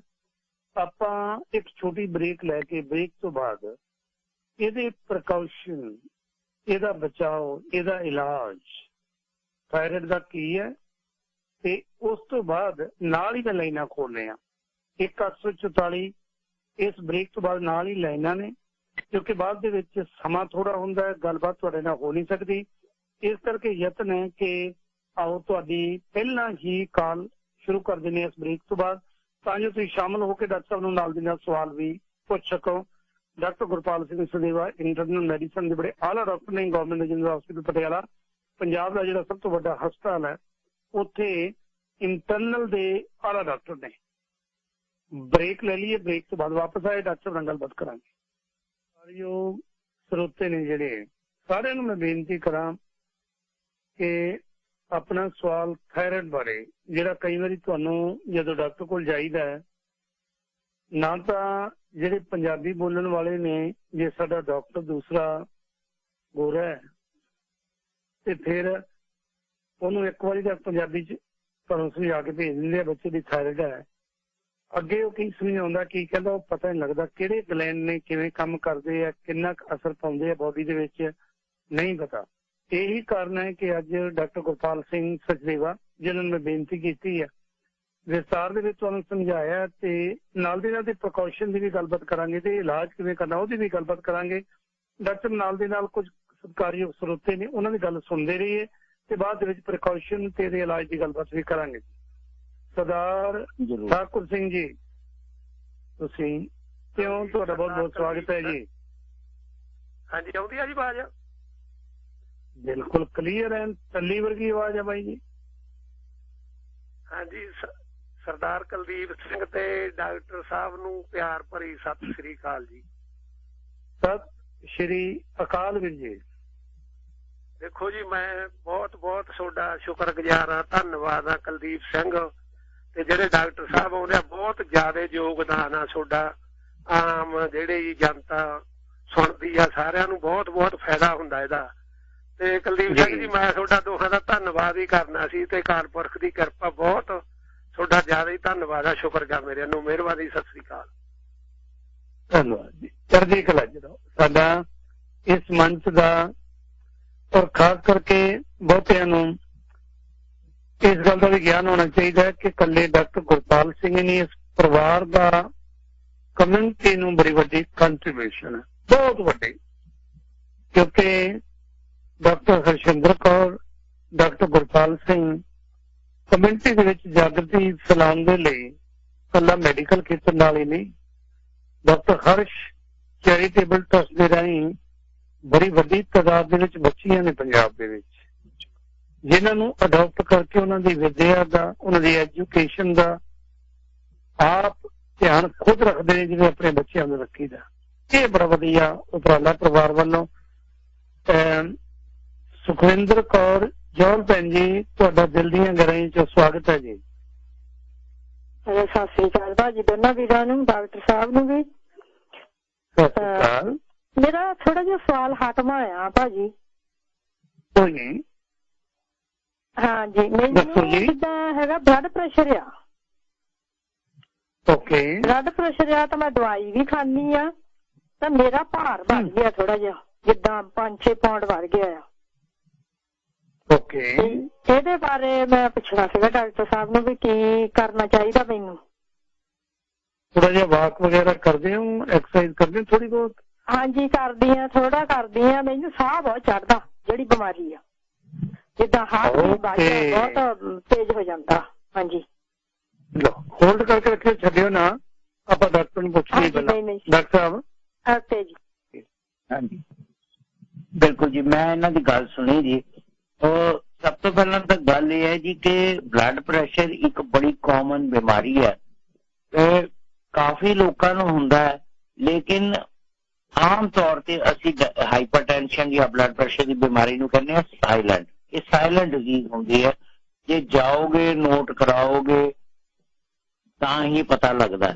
ਲੇਕਿਨ ਜੇ ਇਹਨਾਂ ਨੂੰ ਸਾਹ ਚੜ ਰਿਹਾ, ਇਹਦਾ ਮਤਲਬ ਹੈ ਕਿ ਬਲੱਡ ਪ੍ਰੈਸ਼ਰ ਕਾਫੀ ਸਮੇਂ ਤੋਂ ਵਧਿਆ ਹੋਇਆ। ਇਹ ਹੋ ਸਕਦਾ ਹੈ ਉਸਨੇ ਇਹਨਾਂ ਦੇ ਦਿਲ ਤੇ ਅਸਰ ਪਾਇਆ ਹੋਏ, ਜਿਹਦੇ ਨਾਲ ਇਹ ਸਿੰਪਟਮ ਹੈ ਜਿਹੜਾ ਸਾਹ ਚੜਨ ਦਾ, ਇਹ ਆ ਰਿਹਾ। ਤਾਂ ਸਭ ਤੋਂ ਪਹਿਲਾਂ ਤਾਂ ਇਹਨਾਂ ਨੂੰ ਆਪਣੇ ਕਾਰਡੀਓਲੋਜਿਸਟ ਨੂੰ ਮਿਲ ਕੇ ਇਕੋ ਟੈਸਟ ਕਰਾਉਣਾ ਚਾਹੀਦਾ ਤੇ ECG ਕਰਾਉਣ, ਪਤਾ ਲੱਗੇ ਕਿ ਦਿਲ ਕਿਸ ਤਰੀਕੇ ਨਾਲ ਕੰਮ ਕਰ ਰਿਹਾ। ਜਿੱਥੇ ਤੱਕ ਗੱਲ ਭਾਰ ਦੀ ਹੈ, ਮੈਂ ਇਹ ਬਾਕੀ ਵੀ ਸੁਣਨ ਵਾਲਾ ਲਈ ਬੜਾ ਇੱਕ ਗੱਲ ਦੱਸਾਂ ਕਿ ਆਮ ਭਾਵਨਾ ਹੈ ਕਿ ਵਰਜਿਸ਼ ਕਰੋ, ਐਕਸਰਸਾਈਜ਼ ਕਰੋ, ਵੇਟ ਜਿਹੜਾ ਹੈ ਉਹ ਕੰਟਰੋਲ ਰਹਿੰਦਾ। ਲੇਕਿਨ ਐਕਸਰਸਾਈਜ਼ ਦਾ ਰੋਲ ਭਾਰ ਘਟਾਉਣ ਦੇ ਵੀ ਜ਼ਰੂਰ ਹੈ, ਬਟ ਉਹਨਾਂ ਨਹੀਂ ਜਿੰਨਾ ਕੈਲੋਰੀ ਘਟਾਉਣੀ ਚਾਹੀਦੀ ਹੈ। ਤੇ ਜੇ ਅਸੀਂ ਆਪਣੀ ਖੁਰਾਕ ਤੇ ਕੰਟਰੋਲ ਕਰਾਂਗੇ ਤੇ ਘੱਟ ਖਾਵਾਂਗੇ, ਨਾਲ ਦੀ ਨਾਲ ਐਕਸਰਸਾਈਜ਼ ਕਰਾਂਗੇ, ਤਾਂ ਹੀ ਫਾਇਦਾ ਹੋਏਗਾ। ਸੋ ਇਹ ਨਹੀਂ ਵੀ ਅਸੀਂ ਖਾਈਏ ਤੇ ਜਲੇਬੀਆਂ ਤੇ ਗੁਲਾਬ ਜਾਮੁਨ ਤੇ ਕਰੀਏ, ਫਿਰ ਸੈਰ ਅੱਧਾ ਘੰਟਾ ਜਾਂ 15 ਮਿੰਟ ਤੇ ਸੋਚੀਏ ਕਿ ਭਾਰ ਕੰਟਰੋਲ ਹੋ ਜਾਣਾ, ਤਾਂ ਬਿਲਕੁਲ ਨਹੀਂ ਹੋਣਾ। तो मिठा या शुगर या ज्यादा फैट वाली जी चीज है, वेस्ट कैलोरीज ने वो बंद करके ते नाल दी नाल एक्सरसाइज करन तां वेट कंट्रोल होएगा। ते सब तो पहला जी साह की बीमारी है उसदे लई जरूर अपने कार्डियोलॉजिस्ट नूं कंसल्ट करन कि क्यों साह चढ़ रहा है, ते जे ब्लड प्रेशर की दवाई खा रहे ने तां नहीं चढ़ना चाहिए, तो हार्ट के टेस्ट जरूर कराओ। ओके बीबा जी, ਡਾਕਟਰ ਨੂੰ ਕਹਿ ਕੇ ਦਿਲ ਦੇ ਰੋਗਾਂ ਦਾ ਮਾਹਰ ਜਿਹੜਾ ਡਾਕਟਰ ਹੈ ਨਾ, ਆਪਣੇ ਫੈਮਿਲੀ ਡਾਕਟਰ ਨੂੰ ਕਹੋ ਮੈਨੂੰ ਹਾਰਟ ਵਾਲੇ ਡਾਕਟਰ ਕੋਲ ਭੇਜ, ਠੀਕ ਹੈ ਜੀ। ਉਹਦੇ ਰਾਹੀਂ ਸਾਰੇ ਟੈਸਟ ਕਰਵਾਓ ਤੇ ਹੋਰ ਮੁਸ਼ਕਲ ਤਾਂ ਨਹੀਂ ਕੋਈ, ਠੀਕ ਹੈ ਜੀ। ਬਹੁਤ ਬਹੁਤ ਧੰਨਵਾਦ। ਚੜ੍ਹਦੀ ਕਲਾ ਚ ਰਹੋ ਬੀਬਾ ਜੀ। ਸੁਖਵੀਰ ਕੌਰ ਜੀ, ਤੁਸੀਂ ਇੱਥੇ ਹੋ, ਤੁਹਾਡਾ ਬਹੁਤ ਬਹੁਤ ਸਵਾਗਤ ਹੈ। ਦੋਨਾਂ ਵੀਰਾਂ ਨੂੰ ਵਾਹਿਗੁਰੂ ਜੀ ਕਾ ਖਾਲਸਾ, ਵਾਹਿਗੁਰੂ ਜੀ ਕੀ ਫਤਿਹ। ਵਾਹਿਗੁਰੂ ਜੀ ਕੀ ਫਤਿਹ ਬੀਬਾ ਜੀ। ਹਾਂਜੀ, ਮੇਰੇ ਡਾਕਟਰ ਸਾਹਿਬ ਨੂੰ ਸਵਾਲ ਹੈ, ਵੈਸੇ ਡਿਸਕਸ ਕਰਦੀ ਆ ਵੀ ਮੈਨੂੰ 5-6 ਸਾਲ ਹੋ ਗਏ ਥਾਇਰਾਇਡ ਹੋਏ ਨੂੰ। ਜਦੋਂ ਦੀ ਹਰ ਤੀਜੇ ਮਹੀਨੇ ਟੈਸਟ ਕਰਾਉਣੀ ਆ 5 mc ਦੀ ਮੈਨੂੰ ਗੋਲੀ ਲੱਗਿਆ ਲਾਈਥਰੋਨਾਈਨ। ਨਾ ਮੈਨੂੰ ਨਹੀਂ ਪਤਾ ਵੀ ਵਧਿਆ ਜਾਂ ਘਟਿਆ ਜਾਂ ਸੇਮ, ਪਰ ਠੰਡ ਵੀ ਬਹੁਤ ਲੱਗਦੀ ਆ, ਥਕਾਵਟ ਵੀ ਰਹਿੰਦੀ ਆ। Listening to 1550 AM Ferndale. Hold ਕਰਿਓ ਬੀਬਾ ਜੀ, ਹੋਲਡ ਕਰਿਓ। Necessarily those of the staff, management, or ownership of this station. ਅੱਛਾ, ਗੋਲੀ ਵੀ ਖਾਣੇ ਹੋ ਬੀਬਾ ਜੀ, ਤੇ ਤੁਸੀਂ ਕਿ ਠੰਡ ਵੀ ਲੱਗਦੀ ਹੈ ਤੇ ਥਕਾਵਟ ਵੀ ਹੁੰਦੀ ਹੈ? ਹਾਂਜੀ, ਥੋੜੀ ਥਕਾਵਟ ਵੀ ਹੁੰਦੀ ਆ, ਵੀ ਥੋੜਾ ਕੰਮ ਕਰ ਲਿਆ ਬਹਿ ਗਈ ਹੈ ਨਾ। ਫਿਰ ਮੈਨੂੰ ਵਾਲ ਵੀ ਝੜਦੇ ਆ ਤੇ ਮੈਨੂੰ ਕੌਨਸਟੀਪੇਸ਼ਨ ਵੀ ਆ। ਬਾਕੀ ਜਿਵੇਂ ਮੈਂਟਲੀ ਕਹਿੰਦੇ ਨੇ ਮੈਨੂੰ ਐਂਗਜ਼ਾਇਟੀ ਆ, ਪਰ ਮੇਰਾ ਇਹਦੇ ਚ ਟੈਸਟ ਵਿੱਚ ਕੋਈ ਵੱਧ ਘੱਟ ਨਹੀਂ ਆਇਆ। 5-6 ਸਾਲ ਤੋਂ ਇਹੀ ਗੋਲੀ ਚੱਲਦੀ ਹੈ। ਚੜਦੀ, ਆਈ ਡੋਂਟ ਨੋ ਵੀ ਕਿਉਂ ਚੜਦੀਆਂ ਨੇ। ਸੁਖਵੀਰ ਕੌਰ ਜੀ, ਜਿਹੜਾ ਤੁਸੀਂ ਕਹਿੰਦੇ ਨਾ ਮੈਂਟਲੀ ਸਟ੍ਰੈਸ, ਪਹਿਲੀ ਗੱਲ ਤਾਂ ਜਿਹੜਾ ਗੁਰੂ ਕਾ ਸਿੱਖ ਹੈ ਉਹਨੂੰ ਹਮੇਸ਼ਾ ਚੜ੍ਹਦੀ ਕਲਾ ਚ, ਮੈਂਟਲੀ ਸਟ੍ਰੈਸ ਤਾਂ ਇੱਥੇ ਦੋ ਹੋ ਜਾਂਦਾ ਜਦੋਂ ਅੰਦਰ ਹੋਵੇ ਨਾ ਚੜ੍ਹਦੀ ਕਲਾ ਵਾਲਾ ਕੰਸੈਪਟ। ਤੇ ਸਾਡੇ ਬਾਪੂ ਨੇ ਪਤਾ ਨਹੀਂ ਕਿੰਨੇ ਕਸ਼ਟ ਝੱਲੇ ਆ, ਤੇ ਜਦੋਂ ਚੜ੍ਹਦੀ ਕਲਾ ਆ ਜਾਵੇ ਫਿਰ ਅੱਧੀਆਂ ਬਿਮਾਰੀਆਂ ਤਾਂ ਵੈਸੇ ਹੀ ਦੂਰ ਹੋ ਜਾਂਦੀਆਂ ਨੇ। ਉਹ ਮੈਂਟਲੀ ਸਟ੍ਰੈਸ ਤਾਂ ਏਦਾਂ ਦੂਰ ਹੋ ਜਾਣਾ। ਬਾਕੀ ਡਾਕਟਰ ਨੂੰ ਆਪਾਂ ਪੁੱਛਦੇ ਹਾਂ। ਹਾਂਜੀ, ਪਤਾ ਨਹੀਂ ਐਂਗਜ਼ਾਇਟੀ ਆ, ਹਰੇਕ ਤੋਂ ਸੁਣ ਕੇ ਕਹਿਦਾ ਵੀ ਐਂਗਜ਼ਾਇਟੀ ਆ। ਥੋੜਾ ਜਿਹਾ ਫੜਕ ਵੱਜਣ ਲੱਗ ਜੂ, ਕੋਈ ਗੱਲ ਦਿਮਾਗ ਚ ਆ ਜੂ, ਸਾਹ ਤੇ ਮੂੰਹ ਲੜਦਾ ਨੂੰ, ਫਿਰ ਪਤਾ ਨਹੀਂ ਕਿਹੜੇ ਵੇਲੇ ਦਿਮਾਗ ਨੇ ਠੀਕ ਹੋ ਜਾਣਾ। ਹੁਣ ਡਾਕਟਰ ਸਾਹਿਬ ਨੂੰ ਸੁਣਿਆ ਬੀਬਾ ਜੀ। ਥੈਂਕ ਯੂ, ਬਹੁਤ ਧੰਨਵਾਦ ਤੁਹਾਡਾ ਕਾਲ ਕਰਨ। ਡਾਕਟਰ ਸਾਹਿਬ ਜੀ, ਮੈਂ ਕਾਫੀ ਕੁਝ ਇਕੱਠਾ ਹੋ ਗਿਆ ਜੀ, ਕਾਫੀ ਕੁਝ ਇਕੱਠਾ ਹੋ ਗਿਆ। ਦੇਖੋ, ਬਿਲਕੁਲ ਜੀ, ਦੋ ਚੀਜ਼ਾਂ ਦੀ ਮੈਂ ਗੱਲ ਕਲੈਰਿਟੀ ਕਰਾਂ। ਪਹਿਲੀ ਗੱਲ, ਜਿਹੜੇ ਇਹਨਾਂ ਨੂੰ ਸਿੰਪਟਮ ਨੇ ਵੀ ਕਬਜ਼ ਰਹਿੰਦੀ ਹੈ, ਸਰੀਰ ਥੱਕਿਆ ਟੁੱਟਿਆ ਰਹਿੰਦਾ, ਇਹ ਸਭ ਕੁਝ ਜਿਹੜੇ ਸਿੰਪਟਮਸ ਨੇ ਇਹ ਥਾਇਰਾਇਡ ਦੇ ਨੇ। ਤੇ ਜਿਵੇਂ ਮੈਂ ਦੱਸਿਆ ਕਿ ਥਾਇਰਾਇਡ ਹਾਰਮੋਨ ਤੋਂ ਬਿਨਾਂ ਤਾਂ ਸਾਡੇ ਸਵੇਰ ਨਹੀਂ ਹੋਣੀ ਤੇ ਰਾਤ ਨਹੀਂ ਹੋਣੀ, ਤੇ ਜਦੋਂ ਗਲੈਂਡ ਨੇ ਕੰਮ ਨਹੀਂ ਕਰਨਾ ਤੇ ਥਾਇਰਾਇਡ ਦੀ ਗੋਲੀ ਬਾਹਰੋਂ ਖਾਣੀ ਪੈਣੀ ਹੈ। ਉਹ 50 ਹੈ ਜਾਂ 25 ਹੈ ਮਿਲੀਗ੍ਰਾਮ ਨਹੀਂ ਹੁੰਦੀ, ਮਾਈਕ੍ਰੋਗ੍ਰਾਮ 'ਚ ਹੁੰਦੀ ਹੈ। ਚਲੋ ਉਹਨੂੰ ਅਸੀਂ ਛੱਡੀਏ, ਉਹ ਦਵਾਈ ਲਗਾਤਾਰ ਤੇ ਜ਼ਿੰਦਗੀ ਭਰ ਖਾਣੀ ਹੈ, ਕਿਉਂਕਿ ਥਾਇਰਾਇਡ ਹਾਰਮੋਨ ਤਾਂ ਰੋਜ਼ ਚਾਹੀਦਾ, ਸਵੇਰੇ ਵੀ ਚਾਹੀਦਾ, ਰਾਤੀ ਵੀ ਚਾਹੀਦਾ।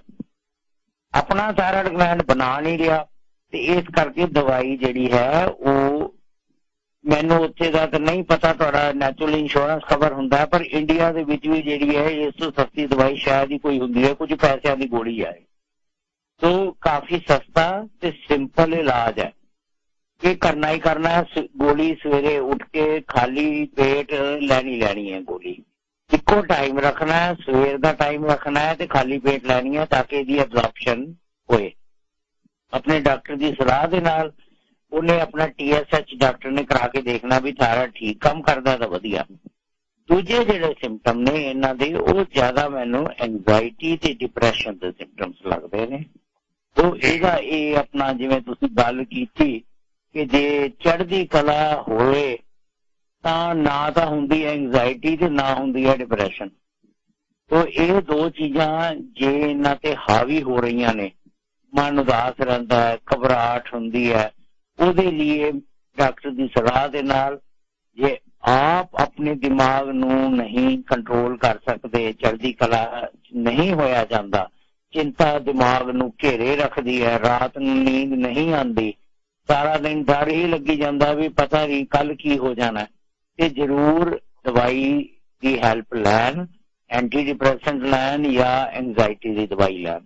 ਇਹ ਇਹਨਾਂ ਦੀ ਜ਼ਰੂਰ ਮਦਦ ਕਰੇਗਾ। ਨਾਲ ਦੀ ਨਾਲ ਅੱਛੀ ਖੁਰਾਕ, ਸੈਰ ਕਰਨੀ, ਖੁੱਲੀ ਹਵਾ ਦੇ ਵਿੱਚ ਰਹਿਣਾ, ਤੇ ये याद रखना कि जो कुछ है, जो मर्जी भज के इकट्ठा कर लो, सब कुछ इत्थे ही रह जाना।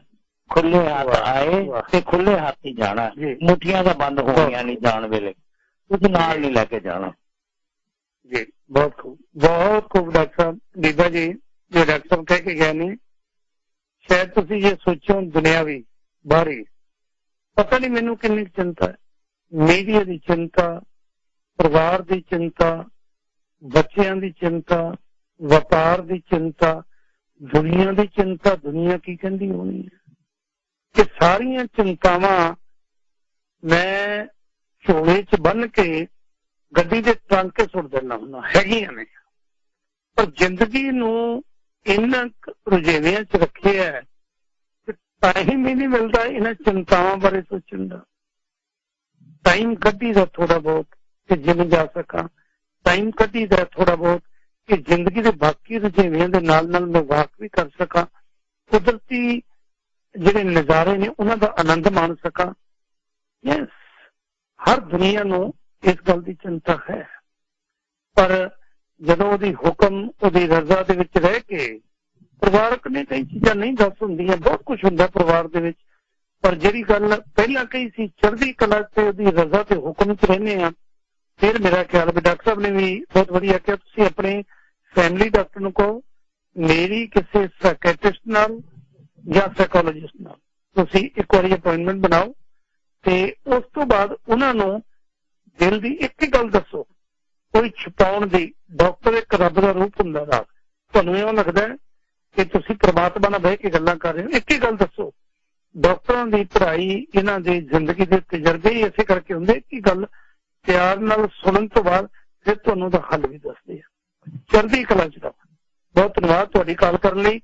व्यापारक संदेश जिहड़ी लाइन खाली हुई है, मैं बेनती करदे हां किरपा करके तो लाइन तुसीं नाल दी नाल ही होल्ड कर सकोगे, तो लाइन मिलनी बड़ी औखी हुंदी है। 18442471550 1844 247 1550। गुरुद्वारा साहब जिहड़े सरी दे विच खालसा स्कूल अमीन 70 ते 124 ਦੇ ਉੱਤੇ ਸ਼ਾਮਾਂ ਨੂੰ ਸਿਰਫ ਸ਼ਨੀਵਾਰ ਨਹੀਂ, ਬਾਕੀ ਦਿਨ ਸ਼ਨੀਵਾਰ ਛੱਡ ਕੇ ਐਤਵਾਰ ਤੋਂ ਲੈ ਕੇ ਸ਼ੁੱਕਰਵਾਰ ਤੱਕ ਸ਼ਾਮਾਂ ਨੂੰ ਸਿਮਰਨ ਹੁੰਦੇ ਨੇ। ਉੱਥੇ ਮਨ ਦੀ ਇਕਾਗਰਤਾ ਲਈ ਜਾ ਸਕਦੇ ਹਾਂ। 6 ਵਜੇ ਤੋਂ ਲੈ ਕੇ 8 ਵਜੇ ਤੱਕ। ਹੋਰ ਕੋਈ ਜਾਣਕਾਰੀ ਲੈਣੀ ਹੋਈ 604 783 1313 ਨੰਬਰ ਹੈ। 6047831313। ਬੀਬੀ ਦਵਿੰਦਰ ਕੌਰ ਜੀ ਤੁਹਾਡੇ ਨਾਲ ਕੇ ਗੱਲ ਕਰਦੇ ਆ। ਜਿਹੜੀ ਲਾਈਨ ਖਾਲੀ ਹੋਈ ਆ ਕੇ ਹੋਲਡ ਕਰ ਲਿਓ, ਵਾਪਸ ਆਏ। ਹਾਂਜੀ ਡਾਕਟਰ ਸਾਹਿਬ। ਹਾਂਜੀ, ਮੈਨੂੰ ਤਾਂ ਰੌਕ ਸਾਲਟ ਦਾ ਜਿਹੜਾ ਇੱਕ ਫੈਸ਼ਨ ਚੱਲ ਪਿਆ, ਮੈਨੂੰ ਤਾਂ ਇਹ ਯਾਦ ਹੈ ਕਿ ਜਦੋਂ ਬਚਪਨ 'ਚ ਅਸੀਂ ਨਾਨਕੇ ਜਾਂਦੇ ਹੁੰਦੇ ਤੇ ਔਰ ਗੱਡੇ ਦੇ ਉੱਪਰ ਵੱਡੇ ਵੱਡੇ ਪੱਥਰ ਰੱਖੇ ਹੁੰਦੇ ਸੀ ਉਹਨਾਂ ਨੇ ਨਮਕ ਦੇ, ਤੇ ਸਾਨੂੰ ਦੱਸਿਆ ਕਰਦਾ ਕਿ ਇਹਨੂੰ ਪਾਕਿਸਤਾਨੀ ਨਮਕ ਹੁੰਦਾ ਤੇ ਇਹ ਕਿੰਨਾ ਕੁ ਸਸਤਾ ਹੁੰਦਾ ਸੀ। ਮੇਰਾ ਨਹੀਂ ਖਿਆਲ ਆ ਵੀ ਜਦੋਂ ਮੈਂ ਛੋਟਾ ਹੁੰਦਾ ਤੇ ਬਠਿੰਡੇ ਵਾਲੇ ਪਾਸੇ ਮੇਰਾ ਨਾਨਕਾ ਹੈ ਤੇ ਕੋਈ 20 ਕੁ ਪੈਸੇ ਜਾਂ 10 ਪੈਸੇ ਕਿਲੋ ਦੇ ਹਿਸਾਬ ਦੇ ਨਾਲ ਇਹ ਵਿਕਦਾ ਹੁੰਦਾ ਸੀ। ਅੱਜ ਦੇ ਦਿਨ ਵੀ ਪਾਕਿਸਤਾਨ ਦੇ ਵਿੱਚ ਪੂਰੇ ਪਹਾੜ ਨੇ ਵੱਡੇ ਨਮਕ ਦੇ, तो प्रोडक्शन कॉस्ट ਤਾਂ ਕੋਈ ਵਧੀ ਨਹੀਂ, ਲੇਕਿਨ ਇਸ ਨੂੰ ਇਸ ਤਰ੍ਹਾਂ ਲੋਕਾਂ ਨੂੰ ਸਮਝਾਇਆ ਜਾ ਰਿਹਾ ਕਿ ਇਹਦੇ ਫਾਇਦੇ ਇੰਨੇ ਨੇ ਕਿ ਜਿਹੜਾ ਇਹ ਸਾਲਟ ਹੈ ਮਾਰਕੀਟ ਦੇ ਵਿੱਚ ਇੰਡੀਆ ਦੇ ਵਿੱਚ ਵੀ ਤਕਰੀਬਨ 100 ਰੁਪਏ ਕਿਲੋ ਦੇ ਹਿਸਾਬ ਨਾਲ ਵਿਕ ਰਿਹਾ ਤੇ ਨਾਰਮਲ ਜਿਹੜਾ ਆਇਓਡਾਈਜ਼ਡ ਟਾਟਾ ਦਾ ਜਾਂ ਕਿਸੇ ਹੋਰ ਕੰਪਨੀ ਦਾ ਨਮਕ ਉਹ 20 ਰੁਪਏ ਕਿਲੋ ਹੈ। तो ਇਹ ਇੱਕ ਐਡਵਰਟਾਈਜ਼ਿੰਗ ਕਰਕੇ ਤੁਸੀਂ 10 ਪੈਸੇ ਦੀ ਚੀਜ਼ ਨੂੰ 100 ਰੁਪਏ 'ਚ ਵੇਚ ਰਹੇ ਹੋ। ਜਿੱਥੇ ਤੱਕ ਫਾਇਦਿਆਂ ਦੀ ਗੱਲ ਹੈ ਬਿਲਕੁਲ ਕਲੀਅਰ ਕੱਟ ਹੈ, ਕੋਈ ਵੀ ਗੂਗਲ ਦੇ ਵਿੱਚ ਜਾਏ ਤੇ ਸਰਚ ਮਾਰ ਲੇ ਕਿ ਇਹਦੇ ਵਿੱਚ ਕੀ ਹੁੰਦਾ ਹੈ। ਇਹਦੇ ਵਿੱਚ ਸੋਡੀਅਮ ਕਲੋਰਾਈਡ ਹੈ ਜੋ ਕਿ ਨਮਕ ਹੁੰਦਾ, ਜੋ ਕਿ ਨਮਕ ਦਾ ਕੈਮੀਕਲ ਫਾਰਮੂਲਾ ਸੋਡੀਅਮ ਕਲੋਰਾਈਡ ਹੈ। ਕੁਝ 2-3 ਸੋਡੀਅਮ ਦੇ ਹੋਰ ਸਾਲਟ ਨੇ, ਇੱਕ ਮੈਗਨੀਸ਼ੀਅਮ ਹੈਗਾ ਤੇ ਆਇਰਨ ਹੈ ਇਹਦੇ 'ਚ। ਆਹ ਚੀਜ਼ਾਂ ਨੇ ਆਇਓਡੀਨ ਜਿਵੇਂ ਮੈਂ ਪਹਿਲਾਂ ਦੱਸ ਚੁੱਕਿਆ ਵੀ ਕਮੀ ਹੈ, ਸੋ ਆਇਓਡੀਨ ਇਹਦੇ ਵਿੱਚ ਨਹੀਂ ਹੁੰਦਾ। ਜਿਨ੍ਹਾਂ ਨੂੰ ਆਲਰੇਡੀ ਥਾਇਰਾਇਡ ਦੀ ਬਿਮਾਰੀ ਹੈ ਉਹ ਥਾਇਰੋਕਸਿਨ ਹਾਰਮੋਨ ਲੈ ਰਹੇ ਨੇ ਤੇ ਹੁਣ ਉਹਨਾਂ ਨੂੰ ਆਇਓਡੀਨ ਵਾਲਾ ਨਮਕ ਹੀ ਵਰਤਣਾ ਚਾਹੀਦਾ। ਦੂਸਰੀ ਗੱਲ, ਇਹਨਾਂ ਨੂੰ ਸਮਝਾਇਆ ਗਿਆ ਕਿ ਬਲੱਡ ਪ੍ਰੈਸ਼ਰ ਲਈ ਇਹ ਚੰਗਾ ਹੈ। ਸੋ ਜਿਹੜੀ ਇੰਟਰਨੈਸ਼ਨਲ ਲੈਵਲ ਤੇ ਅਮਰੀਕਨ ਹਾਰਟ ਐਸੋਸੀਏਸ਼ਨ ਦੀ ਰਿਕਮੈਂਡੇਸ਼ਨਸ ਨੇ, ਇਸ ਡਾਈਟ ਨੂੰ ਕਿਹਾ ਜਾਂਦਾ ਹੈ ਡੈਸ਼ ਡਾਈਟ। ਡੈਸ਼ ਡਾਈਟ ਦੇ ਵਿੱਚ ਹੈ ਕਿ ਤੁਸੀਂ ਸਬਜ਼ੀਆਂ ਖਾਓ, ਫਰੂਟਸ ਲਓ ਤੇ ਨਮਕ ਜਿਹੜਾ ਹੈ ਉਹ 2.5 ਗ੍ਰਾਮ ਤੋਂ ਵੱਧ ਨਹੀਂ ਹੋਣਾ ਚਾਹੀਦਾ। ਸੋਡੀਅਮ ਮਤਲਬ ਕਿ 5 ਗ੍ਰਾਮ ਸੋਡੀਅਮ ਕਲੋਰਾਈਡ। ਸੋ ਜੇ ਨਮਕ ਨੂੰ ਅਸੀਂ ਲੈਂਦੇ ਹਾਂ ਤਾਂ ਛੋਟਾ ਚਮਚਾ ਜਿਹੜਾ ਉਹ 5 ਗ੍ਰਾਮ ਦਾ ਹੈ। ਸਾਰੇ ਦਿਨ ਦੇ ਵਿੱਚ ਇਸ ਤੋਂ ਵੱਧ ਨਮਕ ਨਹੀਂ ਹੋਣਾ ਚਾਹੀਦਾ। ਉਹ ਨਮਕ ਕੀ ਹੈ, ਉਹ ਜੋ ਮੈਂ ਦੱਸਦਾ ਵੀ ਉਹ ਨਾਰਮਲ ਨਮਕ ਵਰਤੋ। ਬਿਲਕੁਲ ਕੋਈ ਫਰਕ ਨਹੀਂ ਹੈ ਜੇ ਅੱਜ ਜੋ ਅਸੀਂ ਨਮਕ ਵਰਤ ਰਹੇ ਹਾਂ ਉਹ ਸਮੁੰਦਰ ਦੇ ਪਾਣੀ ਤੋਂ ਬਣਾਇਆ ਹੋਇਆ ਹੈ, ਲੇਕਿਨ ਮੈਂ ਇਹਨਾਂ ਨੂੰ ਇਹ ਗੱਲ ਕਲੀਅਰ ਕਰ ਦਿਆਂ ਕਿ ਜੋ ਪਾਕਿਸਤਾਨੀ ਨਮਕ ਹੈ ਉਹ ਵੀ ਸਮੁੰਦਰ ਦਾ ਹੀ ਨਮਕ ਹੈ। ਉਦੋਂ ਹਿਮਾਲਿਆ ਵਾਲਾ ਏਰੀਆ ਜਿਹੜਾ ਸੀ ਲੱਖਾਂ ਮਿਲੀਅਨ ਸਾਲ ਪਹਿਲਾਂ ਪਾਣੀ ਦੇ ਹੇਠਾਂ ਸੀ। ਇਹ ਉਹੀ ਨਮਕ ਹੈ ਜੋ ਪਾਣੀ ਜਮਾ ਹੋਣ ਦੇ ਨਾਲ ਆਇਆ ਹੈ। ਸੋ ਇਹ ਵੀ ਸਮੁੰਦਰੀ ਹੀ ਨਮਕ ਹੈ, ਇਹ ਹੋਰ ਕਿਸੇ ਜਗ੍ਹਾ ਤੇ ਨਮਕ ਨਹੀਂ ਬਣਦਾ। ਨੇਚਰ ਦੇ ਵਿੱਚ ਨਮਕ ਹੋਰ ਕਿਤੇ ਹੁੰਦਾ ਹੀ ਨਹੀਂ। ਸੋ ਚਾਹੇ ਅੱਜ ਸਮੁੰਦਰ ਚੋਂ ਕੱਢੋ ਜਾਂ ਮਿਲੀਅਨ ਸਾਲ ਪਹਿਲਾਂ ਸਮੁੰਦਰ ਚੋਂ ਨਿਕਲਿਆ, ਇਹ ਨਮਕ ਸੇਮ ਹੈ, ਸਿਰਫ ਉਹਦੇ ਵਿੱਚ 2-4 ਫਾਲਤੂ ਚੀਜ਼ਾਂ ਨੇ। ਬਲੱਡ ਪ੍ਰੈਸ਼ਰ ਲਈ ਜੇ ਕੋਈ ਚੀਜ਼ ਫਾਇਦੇਮੰਦ ਪ੍ਰੂਵ ਹੋਈ ਹੈ ਉਹ ਹੈ ਪੋਟਾਸ਼ੀਅਮ ਕਲੋਰਾਈਡ। ਸੋਡੀਅਮ ਕਲੋਰਾਈਡ ਹੁੰਦਾ ਜੋ ਅਸੀਂ ਖਾਂਦੇ ਹਾਂ ਨਮਕ, ਇੱਕ ਹੁੰਦਾ ਪੋਟਾਸ਼ੀਅਮ ਕਲੋਰਾਈਡ। ਸੋ ਪੋਟਾਸ਼ੀਅਮ ਵੱਧ ਖਾਣਾ ਖੁਰਾਕ ਦੇ ਵਿੱਚ ਬਲੱਡ ਪ੍ਰੈਸ਼ਰ ਨੂੰ ਮਾੜਾ ਜਿਹਾ ਕੰਟਰੋਲ ਕਰਦਾ, ਪਰ ਇਹ ਉਹ ਉੱਥੇ ਕੰਮ ਹੁੰਦੀਆਂ ਨੇ ਚੀਜ਼ਾਂ ਜਿੱਥੇ ਅਸੀਂ ਦਵਾਈ ਨਹੀਂ ਲੈ ਰਹੇ। ਜਿੱਥੇ ਬਲੱਡ ਪ੍ਰੈਸ਼ਰ ਦੀ ਦਵਾਈ ਖਾ ਰਹੇ ਨੇ ਉੱਥੇ ਸਿਰਫ ਨਮਕ ਘੱਟ ਰੱਖਣ ਆਪਣਾ ਖੁਰਾਕ ਦੇ ਵਿੱਚ। ਤੇ ਮੈਂ ਇਹਨਾਂ ਨੂੰ ਸਲਾਹ ਇਹ ਦੇਵਾਂਗਾ ਕਿ ਆਇਓਡੀਨ ਵਾਲਾ ਨਮਕ ਵਰਤਣ ਤੇ ਦਵਾਈ ਥਾਇਰਾਇਡ ਦੀ ਜਿਹੜੀ ਹੈ ਉਹ ਸਾਰੀ ਉਮਰ ਇਹਨਾਂ ਨੇ ਲੈਣੀ। ਓਕੇ, ਬਹੁਤ ਬਹੁਤ ਧੰਨਵਾਦ ਜੀ, ਚੜ੍ਹਦੀ ਕਲਾ ਚ। ਬਹੁਤ ਬਹੁਤ ਧੰਨਵਾਦ ਡਾਕਟਰ ਸਾਹਿਬ। ਤੇ ਨਾਲ ਦੀ ਨਾਲ ਮੈਂ ਬੇਨਤੀ ਕਰਾਂ ਕਿ ਜਦੋਂ ਵੀ ਲਾਈਨ ਖਾਲੀ ਹੁੰਦੀ ਹੈ ਤੁਸੀਂ ਲਾਈਨ ਆਪਣੀ ਹੋਲਡ ਕਰ ਲਿਆ ਕਰੋ। ਟਾਈਮ ਬੜਾ ਸ਼ਾਰਟ ਹੁੰਦਾ ਹੈ, ਬਾਅਦ ਦੇ ਵਿੱਚ ਕੋਸ਼ਿਸ਼ ਕਰਦੇ ਹੋ ਤੁਸੀਂ ਕਾਲ ਕਰਦੇ ਹੋ, ਲਾਈਨ ਨਹੀਂ ਮਿਲਦੀ, ਪਰ ਹੁਣੇ ਲਾਈਨ ਜਿਹੜੀ ਖਾਲੀ ਹੋਈ ਇਹਨੂੰ ਹੋਲਡ ਕਰ ਸਕਦੇ ਹੋ। ਵੀਰ ਰਵਿੰਦਰ ਸਿੰਘ ਜੀ, ਤੁਹਾਡਾ ਬਹੁਤ ਬਹੁਤ ਪ੍ਰੋਗਰਾਮ ਦਿਲਾਂ ਦੀ ਸਾਂਝ ਦੇ ਵਿੱਚ। ਸਤਿ ਸ਼੍ਰੀ ਅਕਾਲ ਜੀ। ਸਤਿ ਸ਼੍ਰੀ ਅਕਾਲ ਜੀ। ਹਾਂਜੀ, ਮੈਂ ਬੋਲ ਰਿਹਾ ਸੀਗਾ, ਜਿੱਦਾਂ ਮੇਰੇ ਨਾ ਸਿਰ ਦੇ ਚੱਕਰ ਵੀ ਆਉਂਦੇ ਰਹਿੰਦੇ ਆ ਤੇ ਸਿਰ ਭਾਰਾ ਭਾਰਾ ਰਹਿੰਦਾ, ਤੇ ਜਿੱਦਾਂ ਆਪਣੇ ਕਹਿ ਲਓ ਵੀ ਸਿਰ ਤੇ ਭਾਰ ਹੁੰਦਾ ਜਾਂ ਇੱਕਦਮ ਚੱਕਰ ਆਉਣ ਲੱਗ ਪੈਂਦੇ। ਓਕੇ, ਸਿਰ ਚੱਕਰ ਆਉਂਦੇ ਆ ਤੇ ਸਿਰ ਦੁਖਦਾ ਰਹਿੰਦਾ। ਇੱਥੇ ਡਾਕਟਰ ਨੂੰ ਦਿਖਾਇਆ ਸੀ, ਆਪਣੇ ਫੈਮਿਲੀ ਡਾਕਟਰ ਨੂੰ, ਕੀ ਕਹਿੰਦਾ?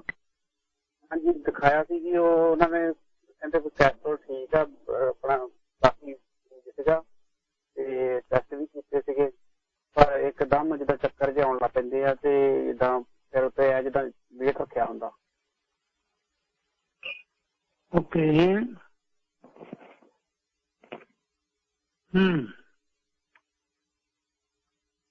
ਓਕੇ ਡਾਕਟਰ ਸਾਹਿਬ ਕੀ ਹੋ ਸਕਦਾ ਜੀ? ਹਾਂਜੀ, ਪਹਿਲਾਂ ਦੀ ਮੈਨੂੰ ਉਮਰ ਦਾ ਥੋੜਾ ਅੰਦਾਜ਼ਾ ਹੋ ਜਾਏ ਕਿ ਵੱਧਦੀ ਉਮਰ ਦੇ ਵਿੱਚ 60 ਤੋਂ ਪਾਰ ਜੇ ਚੱਕਰ ਆਉਂਦੇ ਨੇ, ਨਾਲ ਦੀ ਨਾਲ ਤਕਲੀਫ ਹੈ, ਕੰਨਾਂ 'ਚ ਛਾਂ ਛਾਂ ਜਾਂ ਸੀਟੀਆਂ ਵੱਜਣ ਦੀ ਆਵਾਜ਼ ਹੁੰਦੀ ਹੈ ਤੇ ਉੱਚਾ ਸੁਣਨ ਲੱਗ ਜਾਏ, ਇਹ ਇੱਕ ਬਿਮਾਰੀ ਹੈ ਜਿਹਨੂੰ ਮੀਨੀਅਰਸ ਡਿਜ਼ੀਜ਼ ਕਿਹਾ ਜਾਂਦਾ ਹੈ। ਕੰਨ ਜਿਹੜਾ ਸਾਡਾ ਕੰਨ ਹੈ ਇਹਦੇ ਅੰਦਰ ਅੰਗ ਹੈ ਜਿਹੜਾ ਕਿ ਬੈਲੈਂਸ ਮੇਨਟੇਨ ਕਰਦਾ ਹੈ ਤੇ ਸੁਣਨ ਦੀ ਸ਼ਕਤੀ ਵੀ ਉੱਤੇ ਹੀ ਹੁੰਦੀ ਹੈ। ਸੋ ਉਹ ਜਿਹੜੇ ਛੋਟੇ ਛੋਟੇ ਵਾਲ ਹੁੰਦੇ ਨੇ ਉਹਨਾਂ ਨੂੰ ਸੀਲੀਆ ਕਿਹਾ ਜਾਂਦਾ, ਉਹ ਉਮਰ ਦੇ ਨਾਲ ਘਸਣ ਲੱਗ ਪੈਂਦੇ ਨੇ, ਖਰਾਬ ਹੋ ਜਾਂਦੇ ਨੇ। ਸੋ ਉਹਦੇ ਨਾਲ ਇਹ ਬਿਮਾਰੀ ਹੋ ਸਕਦੀ ਹੈ। ਉਹ ਵੀ ਦਵਾਈ ਦੇ ਨਾਲ ਕਾਫੀ ਹੱਦ ਤੱਕ ਠੀਕ ਹੋ ਸਕਦਾ। ਨਾਲ ਦੀ ਨਾਲ ਜੇ ਇਹਨਾਂ ਨੂੰ ਚੱਕਰ ਹੋਣੇ ਹੀ ਸ਼ੁਰੂ ਹੋਏ ਨੇ ਤਾਂ ਕੋਈ ਕੰਨ ਦੇ ਵਿੱਚ ਮੈਲ, ਕੰਨ ਦੀ ਇਨਫੈਕਸ਼ਨ ਜਾਂ ਗਲੇ ਦੀ ਇਨਫੈਕਸ਼ਨ ਜਾਂ ਕੋਈ ਦਵਾਈਆਂ, ਸੋ ਕਈ ਸਾਰੇ ਕਾਰਨ ਨੇ ਜੋ ਕਿ ਆਪਣੇ ਡਾਕਟਰ ਨੂੰ ਦਿਖਾਉਣ ਤੇ ਤਾਂ ਹੀ ਪਤਾ ਲੱਗ ਸਕਦਾ ਕਿ ਕੋਈ ਬਿਨਾਈ ਜਿਹਾ ਕਾਰਨ ਹੈ। ਹਫ਼ਤਾ 10 ਦਿਨ ਦਵਾਈ ਲੈਣਗੇ ਤੇ ਠੀਕ ਹੋ ਜਾਏਗਾ, ਜਾਂ ਕਈ ਵਾਰ ਲੰਬੇ ਟਾਈਮ ਤੱਕ ਦਵਾਈ ਲੈਣੀ ਪੈਂਦੀ ਹੈ ਤੇ ਕੁਝ ਐਕਸਰਸਾਈਜ਼ ਵੀ ਡਾਕਟਰ ਦੱਸਣਗੇ ਜਿਹਦੇ ਦੇ ਨਾਲ ਇਹ ਚੱਕਰਾਂ ਤੇ ਕੰਟਰੋਲ ਹੋ ਸਕਦਾ। ਜ਼ਿਲ੍ਹਾ ਨਿਸ਼ਾਨ ਪ੍ਰੋਗਰਾਮ ਦੇ ਵਿੱਚ ਡਾਕਟਰ ਗੁਰਪਾਲ ਸਿੰਘ ਪਟਿਆਲਾ ਤੋਂ ਮੇਰੇ ਨਾਲ ਨੇ।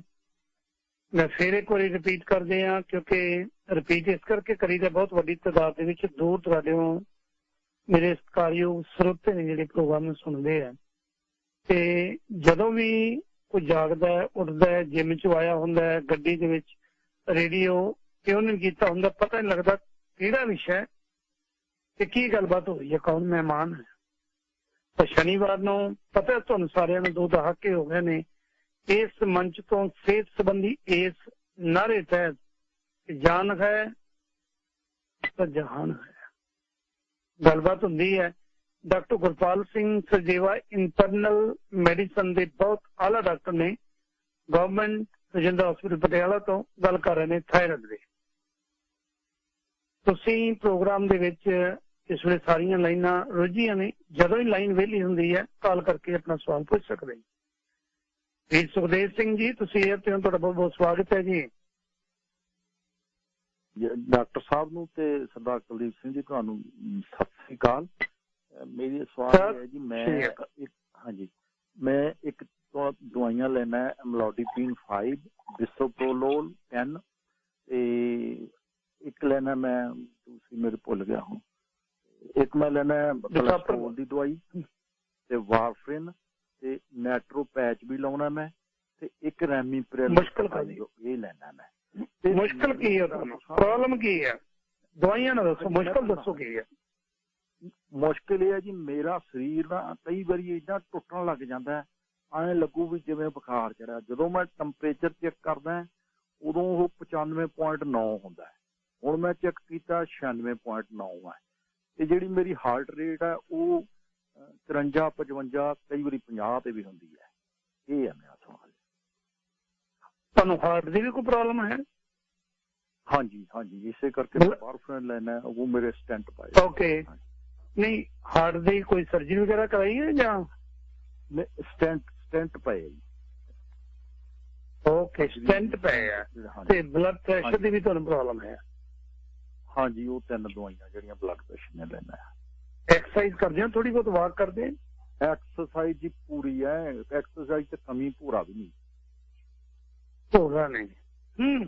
ਹਾਂਜੀ ਡਾਕਟਰ ਸਾਹਿਬ, ਜਿਹੜੀ ਮੇਰੀ ਹਾਰਟ ਰੇਟ ਘੱਟ ਹੈ, ਇਹ ਦਵਾਈਆਂ ਨਾਲ ਹੈ ਕਿ ਇੱਕ ਬਈ ਇੱਕ ਮੇਰਾ ਜਿਹੜਾ ਟੈਂਪਰੇਚਰ ਘੱਟ ਹੈ ਉਹ ਆਏ ਹੋ ਗਈ ਜਾਨ ਟੁੱਟਣ ਲੱਗ। ਡਾਕਟਰ ਇਸੇ ਕਰਕੇ ਅੱਜ ਹਾਰਟ ਦਾ ਹੀ ਹੈ, ਇੰਟਰਨਲ ਮੈਡੀਸਨ ਦਾ ਡਾਕਟਰ ਹੈ, ਲੈਣੇ ਆ। ਡਾਕਟਰ ਸਾਹਿਬ ਆ ਜਿਹੜੀ ਦੱਸ ਕੇ ਗਏ ਵੀਰ ਸੁਖਦੇਵ ਸਿੰਘ, ਉਹਨੇ ਕੀ ਕਹਿਣਾ ਚਾਹੋਗੇ? ਹਾਂਜੀ, ਦੇਖੋ ਸਭ ਤੋਂ ਪਹਿਲਾਂ ਤਾਂ ਇਹਨਾਂ ਨੂੰ ਜਿਹੜੀ ਸਟੈਂਟ ਪਿਆ ਹੋਇਆ ਤੇ ਹਾਰਟ ਦੀ ਬਿਮਾਰੀ ਹੈ, ਸੋ ਪੱਕਾ ਹੈ ਵੀ ਇੱਕ ਦਵਾਈ ਚੱਲਦੀ ਉਹਦਾ ਨਾਂ ਬੀਟਾ ਬਲੋਕਰ ਹੁੰਦਾ, ਉਹ ਮੈਟੋਪ੍ਰੋਲੋਲ ਜਾਂ ਐਟੀਨੋਲੋਲ ਕੋਈ ਵੀ ਹੋ ਸਕਦੀ ਹੈ। ਉਹਦੇ ਨਾਲ ਹਾਰਟ ਰੇਟ ਸਲੋ ਹੁੰਦਾ। ਸੋ ਜਿਹੜਾ ਇਹ 50 ਤੇ 55 ਕਹਿੰਦੇ ਨੇ, ਅਸੀਂ ਦਵਾਈ ਦੇ ਕੇ ਹਾਰਟ ਰੇਟ ਰੱਖਦੇ ਹੀ 50 ਤੇ 55, ਇੰਨੀ ਡੋਜ਼ ਦਿੰਦੇ ਆ। ਜੇ 50 ਮਿਲੀਗ੍ਰਾਮ ਚ ਕੰਮ ਚਾਹੀਦੇ, ਇੰਨੀ 75 ਜਾਂ 100 ਜਾਂ 200 ਤੱਕ ਉਹ ਅਸੀਂ ਆਪ ਹੀ ਹਾਰਟ ਰੇਟ ਘਟਾਉਂਦੇ ਆ, ਤਾਂ ਕਿ ਜਿਹੜੇ ਐਂਜਾਈਨਾ ਜਾਂ ਚੈਸਟ ਪੇਨ ਦੇ ਸਿੰਪਟਮ ਨੇ ਉਹ ਕੰਟਰੋਲ ਹੋ ਜਾਣ। ਸੋ ਇਹ ਤਾਂ ਦਵਾਈ ਕਰਕੇ ਹੈ।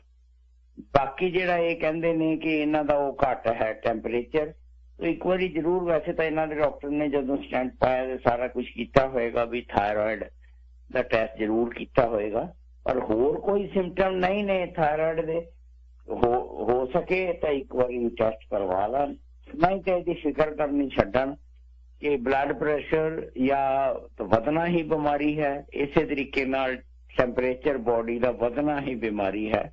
ਟੈਂਪਰੇਚਰ ਘਟਦਾ ਸਿਰਫ ਉਦੋਂ ਹੈ ਜਦੋਂ ਬਹੁਤੇ ਠੰਡ ਦੇ ਵਿੱਚ ਕੱਪੜੇ ਘੱਟ ਪਾਏ ਹੋਣ ਤੇ ਬਾਹਰ ਰਹਿ ਜਾਈਏ, ਤੇ ਉਦੋਂ ਹੀ ਟੈਂਪਰੇਚਰ ਬਹੁਤਾ ਘਟਣ ਦੀ ਬਿਮਾਰੀ ਹੁੰਦੀ ਹੈ। ਹਾਈਪੋਥਰਮੀਆ ਨਾਰਮਲ ਸਾਡੀ ਬੋਡੀ ਜਿਹੜੀ ਹੈ ਇਹਦੇ ਵਿੱਚ ਐਸਾ ਸਿਸਟਮ ਹੈ ਵੀ ਉਹ ਮੇਨਟੇਨ ਕਰ ਲੈਂਦੀ ਹੈ, ਭਾਵੇਂ ਤੁਸੀਂ 50 डिग्री च डेजर्ट च चले जाओ या तुसी 0 डिग्री ते ठंड च चले जाओ, बॉडी का टैंपरेचर बहुता चेंज नहीं होंदा। उदों ही चेंज होंदा जदों तुसी कई बारी सुनिया होना है कि बरांडी पी के ते बरांडे च सौ गए ते सवेरे ठंडे मिले, ये उदों ही होंदा, आम तौर पर नहीं होंदा। जी बहुत धन्यवाद जी। सरदार चरण सिंह जी, चरण सिंह औलख जी, ਤੁਹਾਡਾ बहुत बहुत स्वागत है जी प्यारे। सरदार चरण सिंह जी मेरा ख्याल है लाइन छड़ के कॉल कर लियो सी। सरदार चरण सिंह जी लाइन ਜਾਂ ਤੁਹਾਡੇ ਤੋਂ ਕੱਟ ਹੋ ਗਈ ਜਾਂ ਸਾਡੇ ਵੱਲੋਂ ਕੱਟ ਹੋ ਗਈ, ਕਿਤੇ ਨਾ ਕਿਤੇ ਗਲਤੀ ਪਈ ਲੱਗੀ है, ਤੁਸੀਂ ਦੁਬਾਰਾ ਕਾਲ ਕਰ ਲਿਓ ਪਿਆਰਿਓ। ਹਰਪ੍ਰੀਤ ਕੌਰ ਜੀ ਤੁਸੀਂ ਇਹ ਤੇ ਸਵਾਗਤ ਹੈ ਤੁਹਾਡਾ ਜੀ। ਬੀਬਾ ਹਰਪ੍ਰੀਤ ਕੌਰ ਜੀ, ਬੀਬਾ ਹਰਪ੍ਰੀਤ ਕੌਰ ਜੀ ਤੁਸੀਂ ਇੱਥੇ ਹੋ। ਛੇਤੀ ਕਈ ਵਾਰੀ ਲਾਈਨਾਂ ਦੇ ਵਿੱਚ ਲਾਈਨਾਂ ਡ੍ਰੌਪ ਹੋ ਜਾਂਦੀਆਂ ਨੇ। ਮੇਰੀ ਬੇਨਤੀ ਹੈ ਕਿ ਤੁਸੀਂ ਦੁਬਾਰਾ ਕਾਲ ਕਰਕੇ ਆਪਣੀ ਲਾਈਨ ਹੋਲਡ ਕਰ ਸਕਦੇ ਹੋ। ਡਾਕਟਰ ਸਾਹਿਬ ਜਦੋਂ ਆਪਾਂ ਸ਼ੁਰੂ ਦੇ ਵਿੱਚ ਗੱਲਬਾਤ ਕੀਤੀ ਸੀ, ਮੈਂ ਤੁਹਾਨੂੰ ਸਵਾਲ ਮੇਰਾ ਰਹਿ ਗਿਆ ਸੀ, ਜਿੰਨਾ ਚਿਰ ਲਾਈਨਾਂ ਸਾਰੀਆਂ ਡ੍ਰੌਪ ਹੋ ਗਈਆਂ ਕੁਦਰਤੀ, ਤੇ ਮੈਂ ਬੇਨਤੀ ਕਰਾਂ ਪਹਿਲਾਂ ਤਾਂ ਸਰੋਤਿਆਂ ਨੂੰ ਦੁਬਾਰਾ ਕਾਲ ਕਰਿਓ, ਤੁਹਾਡੀ ਲਾਈਨ ਹੋਲਡ ਤੇ ਪਾ ਕੇ ਦੁਬਾਰਾ ਕੋਸ਼ਿਸ਼ ਕਰਦੇ ਹਾਂ। ਇਹਦੇ ਵਾਸਤੇ ਪ੍ਰੀਕਾਸ਼ਨ ਤੇ ਇਹਦਾ ਇਲਾਜ, ਕਿਹੜਾ ਗੋਲੀ ਲੱਗ ਜਾਵੇ ਥਾਇਰਾਇਡ ਦੀ ਛੱਡੀ ਜਾ ਸਕਦੀ ਹੈ ਜਾਂ ਸਾਰੀ ਉਮਰ ਖਾਣੀ ਪੈਂਦੀ ਹੈ ਜੀ? ਆ ਥੋੜੀ ਜਿਹਾ ਕਲੀਅਰ ਕਰੇ ਪੁਆਇੰਟ। ਸਵਾਲ ਪਾਇਆ ਵੀਰ ਬਲਵਿੰਦਰ ਸਿੰਘ ਕੈਲੀਫੋਰਨੀਆ ਤੋਂ। बिल्कुल जी, जिथे तक ਕਾਰਨਾਂ ਦੀ ਜੋ ਗੱਲ ਕੀਤੀ ਸੀ, ਅਜੇ ਸਿਰਫ ਆਪਾਂ ਇੱਕੋ ਹੀ ਕਾਰਨ ਦੀ ਗੱਲ ਕੀਤੀ ਸੀ, ਆਇਓਡੀਨ ਦੀ ਕਮੀ। ਦੂਸਰਾ ਇੰਪੋਰਟੈਂਟ ਜਿਹੜਾ ਕਾਰਨ ਹੈ ਉਹ ਕੁਝ ਆਟੋ ਇਮਿਊਨ ਡਿਜ਼ੀਜ਼ਸ ਹੁੰਦਾ, ਖਾਸ ਕਰ ਔਰਤਾਂ ਦੇ ਵਿੱਚ।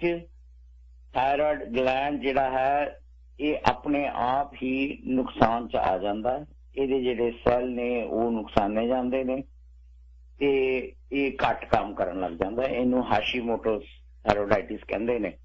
ਆਟੋ ਇਮਿਊਨ ਡਿਜ਼ੀਜ਼ ਹੈ। ਸਾਡੇ ਸਰੀਰ 'ਚ ਬਹੁਤ ਸਾਰੀ ਬਿਮਾਰੀਆਂ ਜਿਵੇਂ ਅਲਸਰੇਟਿਵ ਕੋਲਾਈਟਿਸ ਹੈ, ਟਾਈਪ 1 ਡਾਇਬਟੀਜ਼ ਹੈ, ਜਿਹਦੇ ਵਿੱਚ ਮਾਇਸੀਨੀਆ ਗ੍ਰੇਵਿਸ ਹੈ। ਇਹ ਸਰੀਰ ਆਪਣੇ ਹੀ ਸਰੀਰ ਦਾ ਦੁਸ਼ਮਣ ਹੋ ਜਾਂਦਾ ਹੈ। ਕੁਝ ਇਸ ਤਰ੍ਹਾਂ ਦੇ ਸੈੱਲ ਬਣ ਜਾਂਦੇ ਨੇ ਜਿਹੜੇ ਆਪਣੇ ਹੀ ਸਰੀਰ ਨੂੰ ਨੁਕਸਾਨ ਪਹੁੰਚਾ ਸਕਦੇ ਨੇ। ਇਹਨੂੰ ਆਟੋ ਇਮਿਊਨ ਡਿਜ਼ੀਜ਼ ਕਿਹਾ ਜਾਂਦਾ ਹੈ। ਤੋ ਇੱਕ ਸੈਕਿੰਡ ਇਹ ਇੰਪੋਰਟੈਂਟ ਕਾਰਨ ਹੈ। ਇੱਕ ਕਾਰਨ ਮੈਂ ਹੋਰ ਗੱਲ ਕਰਾਂ, ਰੇਡੀਏਸ਼ਨ ਦਾ ਐਕਸਪੋਜ਼ਰ।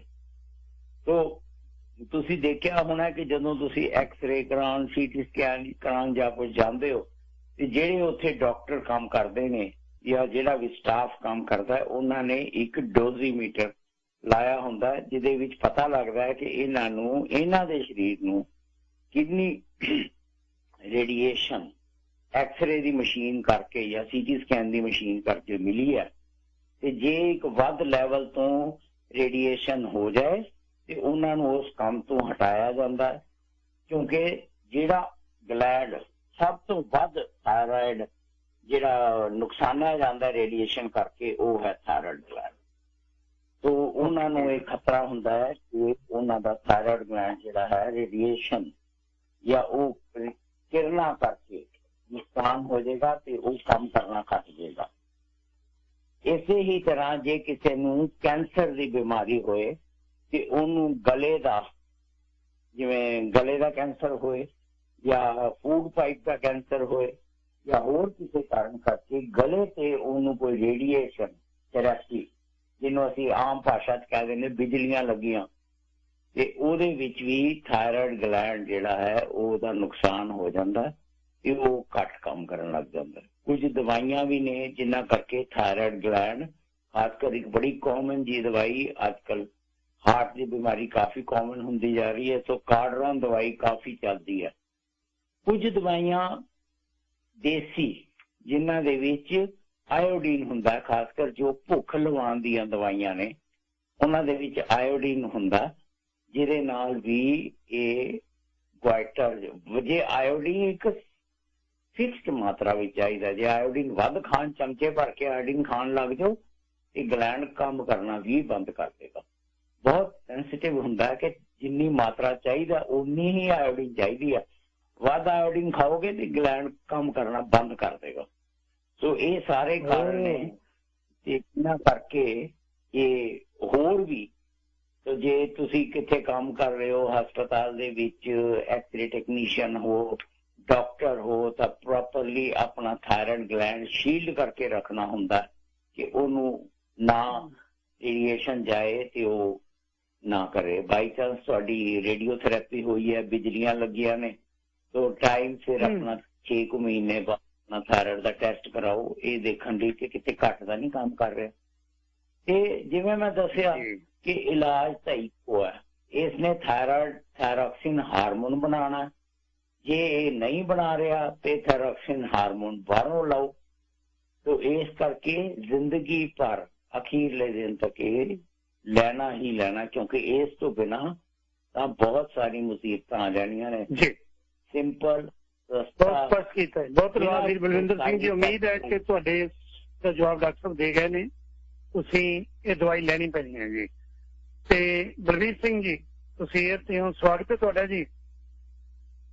ਗੱਲ ਦੋਨੋਂ ਵੀਰਾਂ ਨੂੰ ਸਤਿ ਸ੍ਰੀ ਅਕਾਲ ਜੀ। ਸਤਿ ਸ੍ਰੀ ਅਕਾਲ ਵੀਰ ਜੀ। ਮੈਂ ਡਾਕਟਰ ਸਾਹਿਬ ਨੂੰ ਪੁੱਛਣਾ, ਜਿੱਦਾਂ ਮੇਰੀ ਮਤਲਬ ਬਾਈਪਾਸ ਸਰਜਰੀ ਹੋਈ ਹੈ 9 ਸਾਲ ਪਹਿਲਾਂ। ਮੈਨੂੰ ਸ਼ੂਗਰ ਦੀ ਪ੍ਰੋਬਲਮ ਵੀ ਹੈ, ਥਾਇਰਾਇਡ ਵੀ ਹੈ। ਥਾਇਰਾਇਡ ਦੀ ਮੈਂ 100 ਪਾਪ ਦੀ ਗੋਲੀ ਲੈਣਾ। ਹੁਣ ਮੈਂ ਜਿਸ ਤਰ੍ਹਾਂ ਮੈਂ ਜਿਮ ਕਰਦਾ, ਮੈਂ ਤਾਕਤ ਵੀ ਕਰਦਾ ਕਾਫੀ। ਜਿਸ ਵੇਲੇ ਮੈਂ ਜਿਮ ਕਰਦਾ, ਮੈਂ ਇਹ ਪੁੱਛਣਾ ਡਾਕਟਰ ਸਾਹਿਬ, ਮੇਰੀ ਤੇ ਹਾਰਟ ਰੇਟ ਹੈ 120 ਤੱਕ ਚਲ ਜਾਂਦੀ ਹੈ, ਜ਼ਿਆਦਾ ਹੈ ਜਾਂ ਕਿਸ ਤਰ੍ਹਾਂ ਠੀਕ ਹੋਇਆ? 120 ਟਾਈਮ ਜਾਂਦੀ ਵੈਸੇ ਠੀਕ ਰਹਿੰਦੀ ਹੈ ਜੀ। ਹਾਂਜੀ 120 ਤੱਕ ਹਾਰਟ ਰੇਟ ਜਾਂਦੀ ਹੈ? हाँ 120 तक चल जाए। जब मैं साइकिल चलाना ना आधा घंटा पूरा चलाना, काफी जोर ला के, बाकी होर भी एक्सरसाइज करता पहला, उस टाइम मेरी 120 ਤੇ ਹਾਰਟ ਰੇਟ चल ਜਾਂਦਾ। ਆਪਾਂ ਪੁੱਛ ਲੈਣੇ ਜੀ ਡਾਕਟਰ ਸਾਹਿਬ। ਠੀਕ ਹੈ ਸਰ। ਹਾਂਜੀ, ਇਹ ਇਹਨਾਂ ਦੀ ਬਹੁਤ ਅੱਛੀ ਫਿਜ਼ੀਕਲ ਕੈਪੈਸਿਟੀ ਤੇ ਹਾਰਟ ਦਾ ਬਹੁਤ ਅੱਛਾ ਹਾਲਤ ਵਿੱਚ ਹੋਣਾ ਇਹ ਦੱਸਦਾ। ਕਿਉਂਕਿ ਜੇ ਐਕਸਰਸਾਈਜ਼ ਕਰੋ ਹਾਰਟ ਰੇਟ ਵਧਣਾ ਹੀ ਵਧਣਾ ਹੈ। ਤੇ ਜੇ ਤੁਹਾਡਾ ਹਾਰਟ ਰੇਟ ਬਹੁਤ ਵਧੀਆ ਵੱਧ ਰਿਹਾ ਹੈ ਤੇ ਕੋਈ ਸਿੰਪਟਮ ਨਹੀਂ ਆ ਰਹੇ, ਕੋਈ ਛਾਤੀ ਦਰਦ ਨਹੀਂ ਹੋ ਰਿਹਾ, ਭਾਰੀਪਨ ਨਹੀਂ ਹੋ ਰਿਹਾ, ਕੋਈ ਸਾਹ ਨਹੀਂ ਚੜ ਰਿਹਾ, ਇਹਦਾ ਮਤਲਬ ਹੈ ਕਿ ਹਾਰਟ ਜਿਹੜਾ ਹੈ ਬਹੁਤ ਸੋਹਣੀ ਕੈਪੈਸਿਟੀ 'ਚ ਹੈ, ਬਿਲਕੁਲ ਅੱਛੀ ਤਰ੍ਹਾਂ ਕੰਟਰੋਲਡ ਹੈ। ਤੇ ਲਗੇ ਰਹੋ, ਇਹ ਹਾਰਟ ਦੀ ਟ੍ਰੇਨਿੰਗ ਹੋ ਰਹੀ ਹੈ, ਬਹੁਤ ਹੀ ਅੱਛੀ ਚੀਜ਼ ਹੈ। ਇੰਨੀ ਐਕਸਰਸਾਈਜ਼ ਕਰਨੀ ਚਾਹੀਦੀ ਹੈ ਕਿ ਨੋਰਮਲ ਤੁਹਾਡਾ ਹਾਰਟ ਰੇਟ ਜਿਹੜਾ ਹੈ ਉਹ ਤਕਰੀਬਨ 1.5 ਤੱਕ ਪਹੁੰਚ ਜਾਏ। ਜੇ 80 ਨੋਰਮਲ ਹੈ, 120 ਹੋ ਜਾਏ ਤੇ ਕੁਝ ਦੇਰ ਤੱਕ ਉਹਨੂੰ ਮੇਨਟੇਨ ਕਰ ਸਕੋ ਤੁਸੀਂ 4-5 ਮਿੰਟ ਵੀ। ਤੇ ਗੁੱਡ ਐਕਸਰਸਾਈਜ਼ ਕੈਪੈਸਿਟੀ ਜ਼ਰੂਰ ਕਰਨਾ। ਓਕੇ ਜੀ, ਥੈਂਕ ਯੂ ਜੀ, ਥੈਂਕ ਯੂ।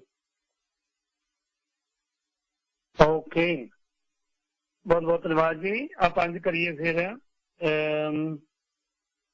ਇੱਕ ਲਾਸਟ ਬ੍ਰੇਕ ਤੋਂ ਬਾਅਦ ਸਿਰਫ 2 ਕਾਲਰ ਮੈਂ ਲੈ ਸਕਾਂਗਾ। ਤੁਸੀਂ ਕਾਲ ਕਰਕੇ ਆਪਣਾ ਸਵਾਲ ਪੁੱਛ ਸਕਦੇ ਹੋ। ਚਰਨ ਸਿੰਘ ਜੀ ਤੁਹਾਡੀ ਲਾਈਨ ਡ੍ਰੌਪ ਹੋ ਗਈ ਸੀ, ਕੋਰਬੀਪਾ ਜੀ ਸੀ, ਤੇ ਵਾਪਸੀ ਕਾਲ ਕਰ ਲਿਓ। ਤੁਹਾਡੇ ਸਵਾਲ ਦਾ ਜਵਾਬ ਡਾਕਟਰ ਸਾਹਿਬ ਦੇਣਗੇ। ਨਹੀਂ ਤਾਂ ਆਖਰ ਦੇ ਵਿੱਚ ਇਹ ਸਾਰੀ ਹੋਈ ਗੱਲਬਾਤ ਦਾ ਕਨਕਲੂਜਨ ਰਿਜ਼ਲਟ ਵਾਪਸ ਆਏ ਛੋਟੀ ਬ੍ਰੇਕ ਤੋਂ ਬਾਅਦ। 2 ਕਾਲਰ ਨੇ, ਉਹਨਾਂ ਨਾਲ ਗੱਲਬਾਤ ਕਰਕੇ ਸਾਰੀ ਗੱਲਾਂ ਸਮਾਪਤ ਕਰਦੇ ਹਾਂ। ਦਵਿੰਦਰ ਕੌਰ ਜੀ ਤੁਸੀਂ ਇੱਥੇ ਉਮੀਦਾਂ ਜੀ ਤੁਹਾਡਾ।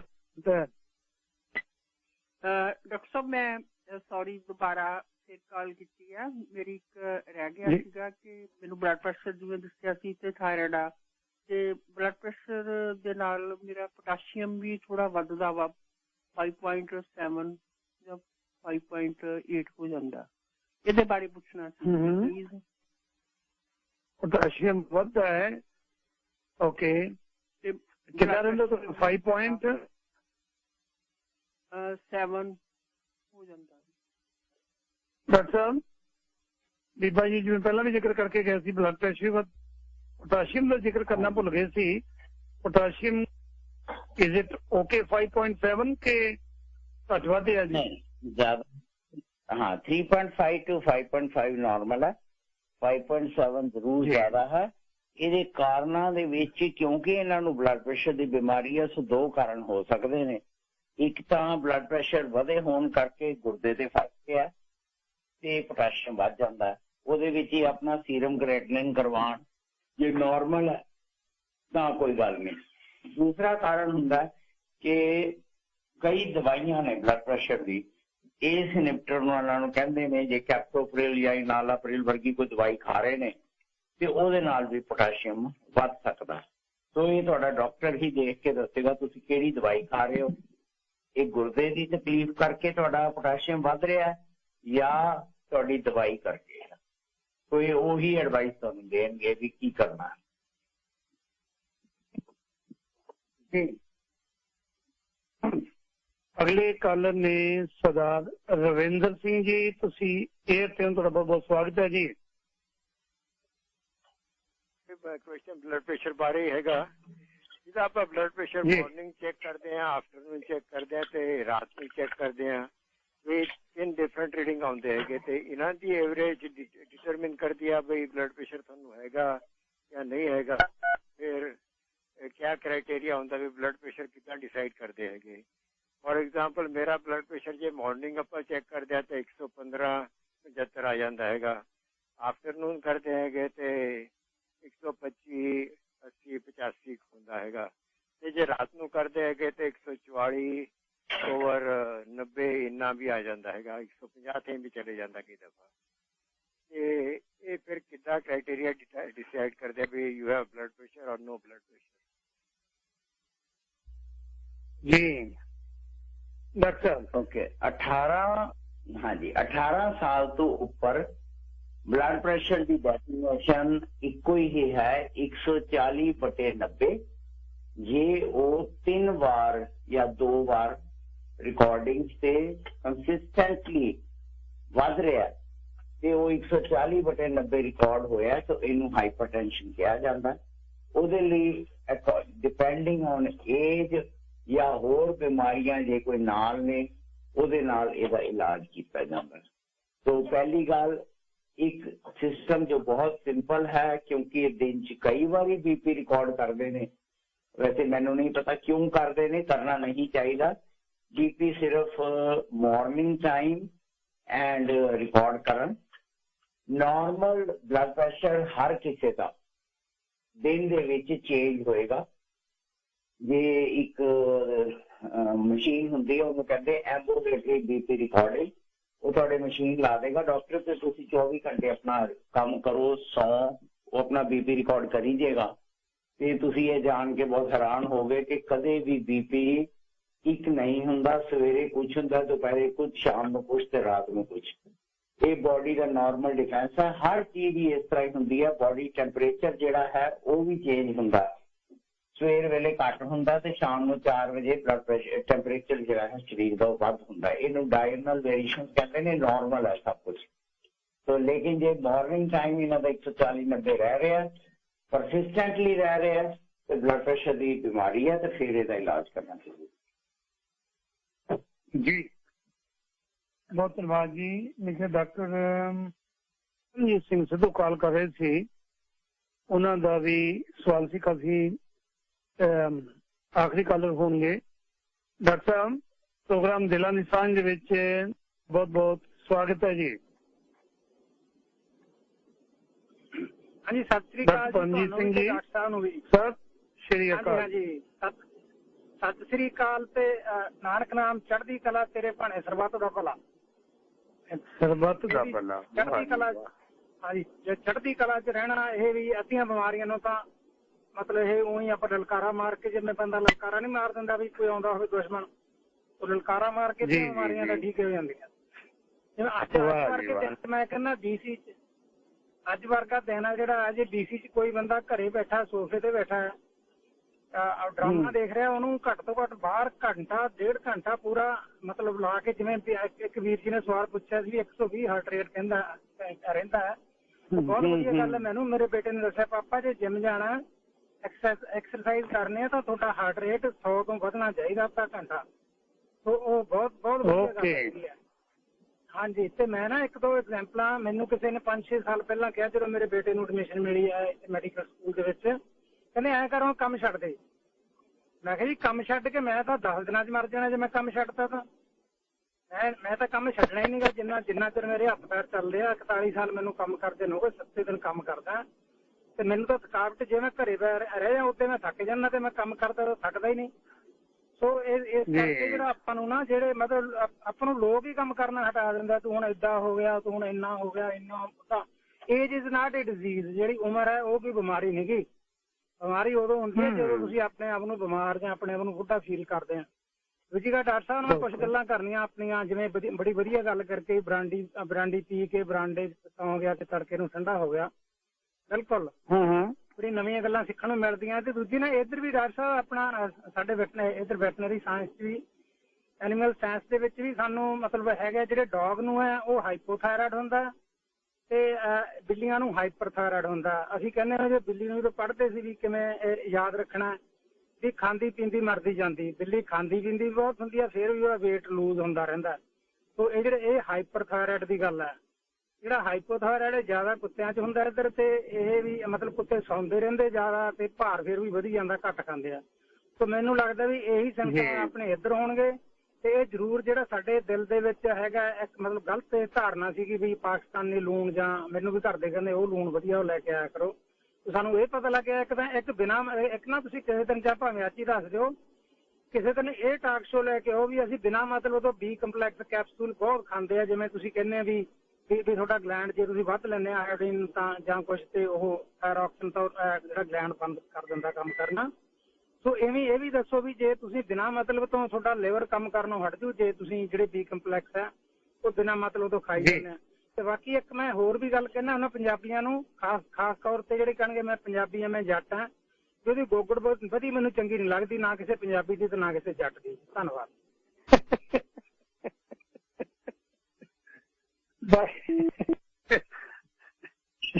ਡਾਕਟਰ ਮੇਰੇ ਵਾਂਗ ਸਿੰਗਲ ਹੱਡੀ ਵਾਲੇ ਆ, ਬਾਈਕ ਚੁੱਕਦੇ ਆ ਤੇ ਜਿੰਨਾ ਚ ਦਮ ਨਾ ਚੜੇ, 1.5 ਘੰਟਾ ਤੁਰਨ ਨਾ, ਬਾਈਕ ਨਾ ਚਲਾਉਣ, ਜਿਮ ਨਾ ਜਾਣ, ਕਦੇ ਉਹ ਲੱਗਦਾ ਮੈਂ ਬਿਮਾਰ ਆ। ਡਾਕਟਰ ਗੁਰਪਾਲ ਸਿੰਘ ਜੀ ਸਾਰੀ ਗੱਲ ਸਬਬ ਕਰੀਏ ਜਿਹੜੇ ਸਵਾਲ ਇਹਨਾਂ ਪੁੱਛੇ ਨੇ, ਵੈਟਰਨਰੀ ਡਾਕਟਰ ਨੇ ਸਾਡੀ ਕਮਿਊਨਿਟੀ ਦੇ ਬੜੇ ਆਲਾ, ਕੀ ਕਹਿਣਾ ਚਾਹੋਗੇ ਅਖੀਰ ਦੇ ਪੂਰੇ 3 ਮਿੰਟ ਨੇ?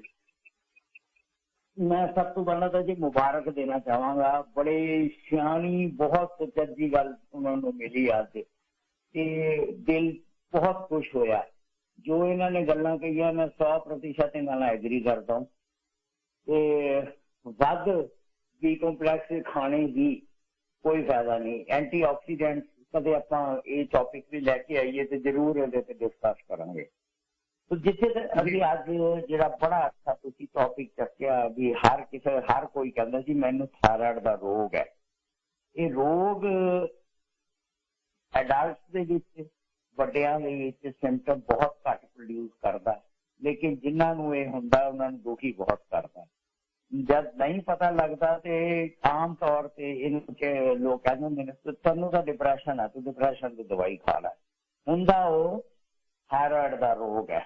ते जे मैं तुहानू एक गल दसां, याद होए जदों असीं छोटे हुंदे सी, बड़ी मशहूर फिल्म दी हीरोइन हुंदी सी साधना, जिहदे नां ते एक साधना कट हुंदा सी, कुड़ियां रखदियां सी मत्थे दे अगे वाल।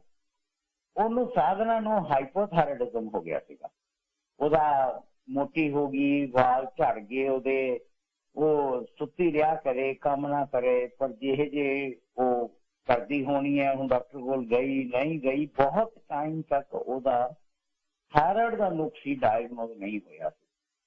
जी ओहदी ब्यूटी सी जिस करके वो पछाणी जाती सी, वो सारी एकदम खत्म हो गई। क्या ब्यूटी तो वैसे भी रेनासेंट ही होंदी है, थोड़े टाइम लई होंदी है, लेकिन वो ना इलाज करन करके काफी ज्यादा कॉम्प्लिकेशन हो गई हैं।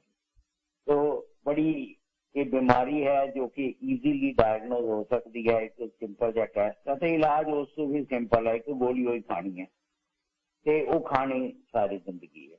जिथे तक गल है प्रेगनेंट वूमन की, थायराइड की कमी प्रेगनेंसी दे विच कहर ढा सकती है नवजन्मे बच्चे से, उसकी डिवेलपमेंट से, उसके अगे अंगां की डिवेलपमेंट से। सो ਪ੍ਰੈਗਨੈਂਸੀ ਦੇ ਵਿੱਚ ਥਾਇਰਾਇਡ ਟੈਸਟ ਕਰਵਾਉਣਾ, ਉਹਦੇ ਅਲੱਗ ਲੈਵਲ ਹੁੰਦੇ ਨੇ, ਉਸ ਨੂੰ ਮੇਨਟੇਨ ਕਰਨਾ ਬਹੁਤ ਜ਼ਰੂਰੀ ਹੈ। ਛੋਟੇ ਬੱਚੇ ਦੇ ਵਿੱਚ ਤੇ ਆਇਓਡੀਨ ਦੀ ਕਮੀ ਨਾ ਹੋਏ, ਪ੍ਰੋਪਰ ਡਾਈਟ ਲਈ ਜਾਏ, ਆਇਓਡੀਨ ਪੂਰਾ ਹੋਏ, ਤੇ ਓਵਰ ਦੀ ਕਾਊਂਟਰ ਮੈਡੀਕੇਸ਼ਨ ਬਹੁਤ ਸੋਚ ਸਮਝ ਕੇ ਲੈਣੀਆਂ ਚਾਹੀਦੀਆਂ ਨੇ। ਬਹੁਤ ਸਾਰੀਆਂ ਓਵਰ ਦੀ ਕਾਊਂਟਰ ਮੈਡੀਕੇਸ਼ਨ ਦੇ ਵਿੱਚ ਆਇਓਡੀਨ ਐਕਸੈਸ ਮਾਤਰਾ ਦੇ ਵਿੱਚ ਹੁੰਦਾ।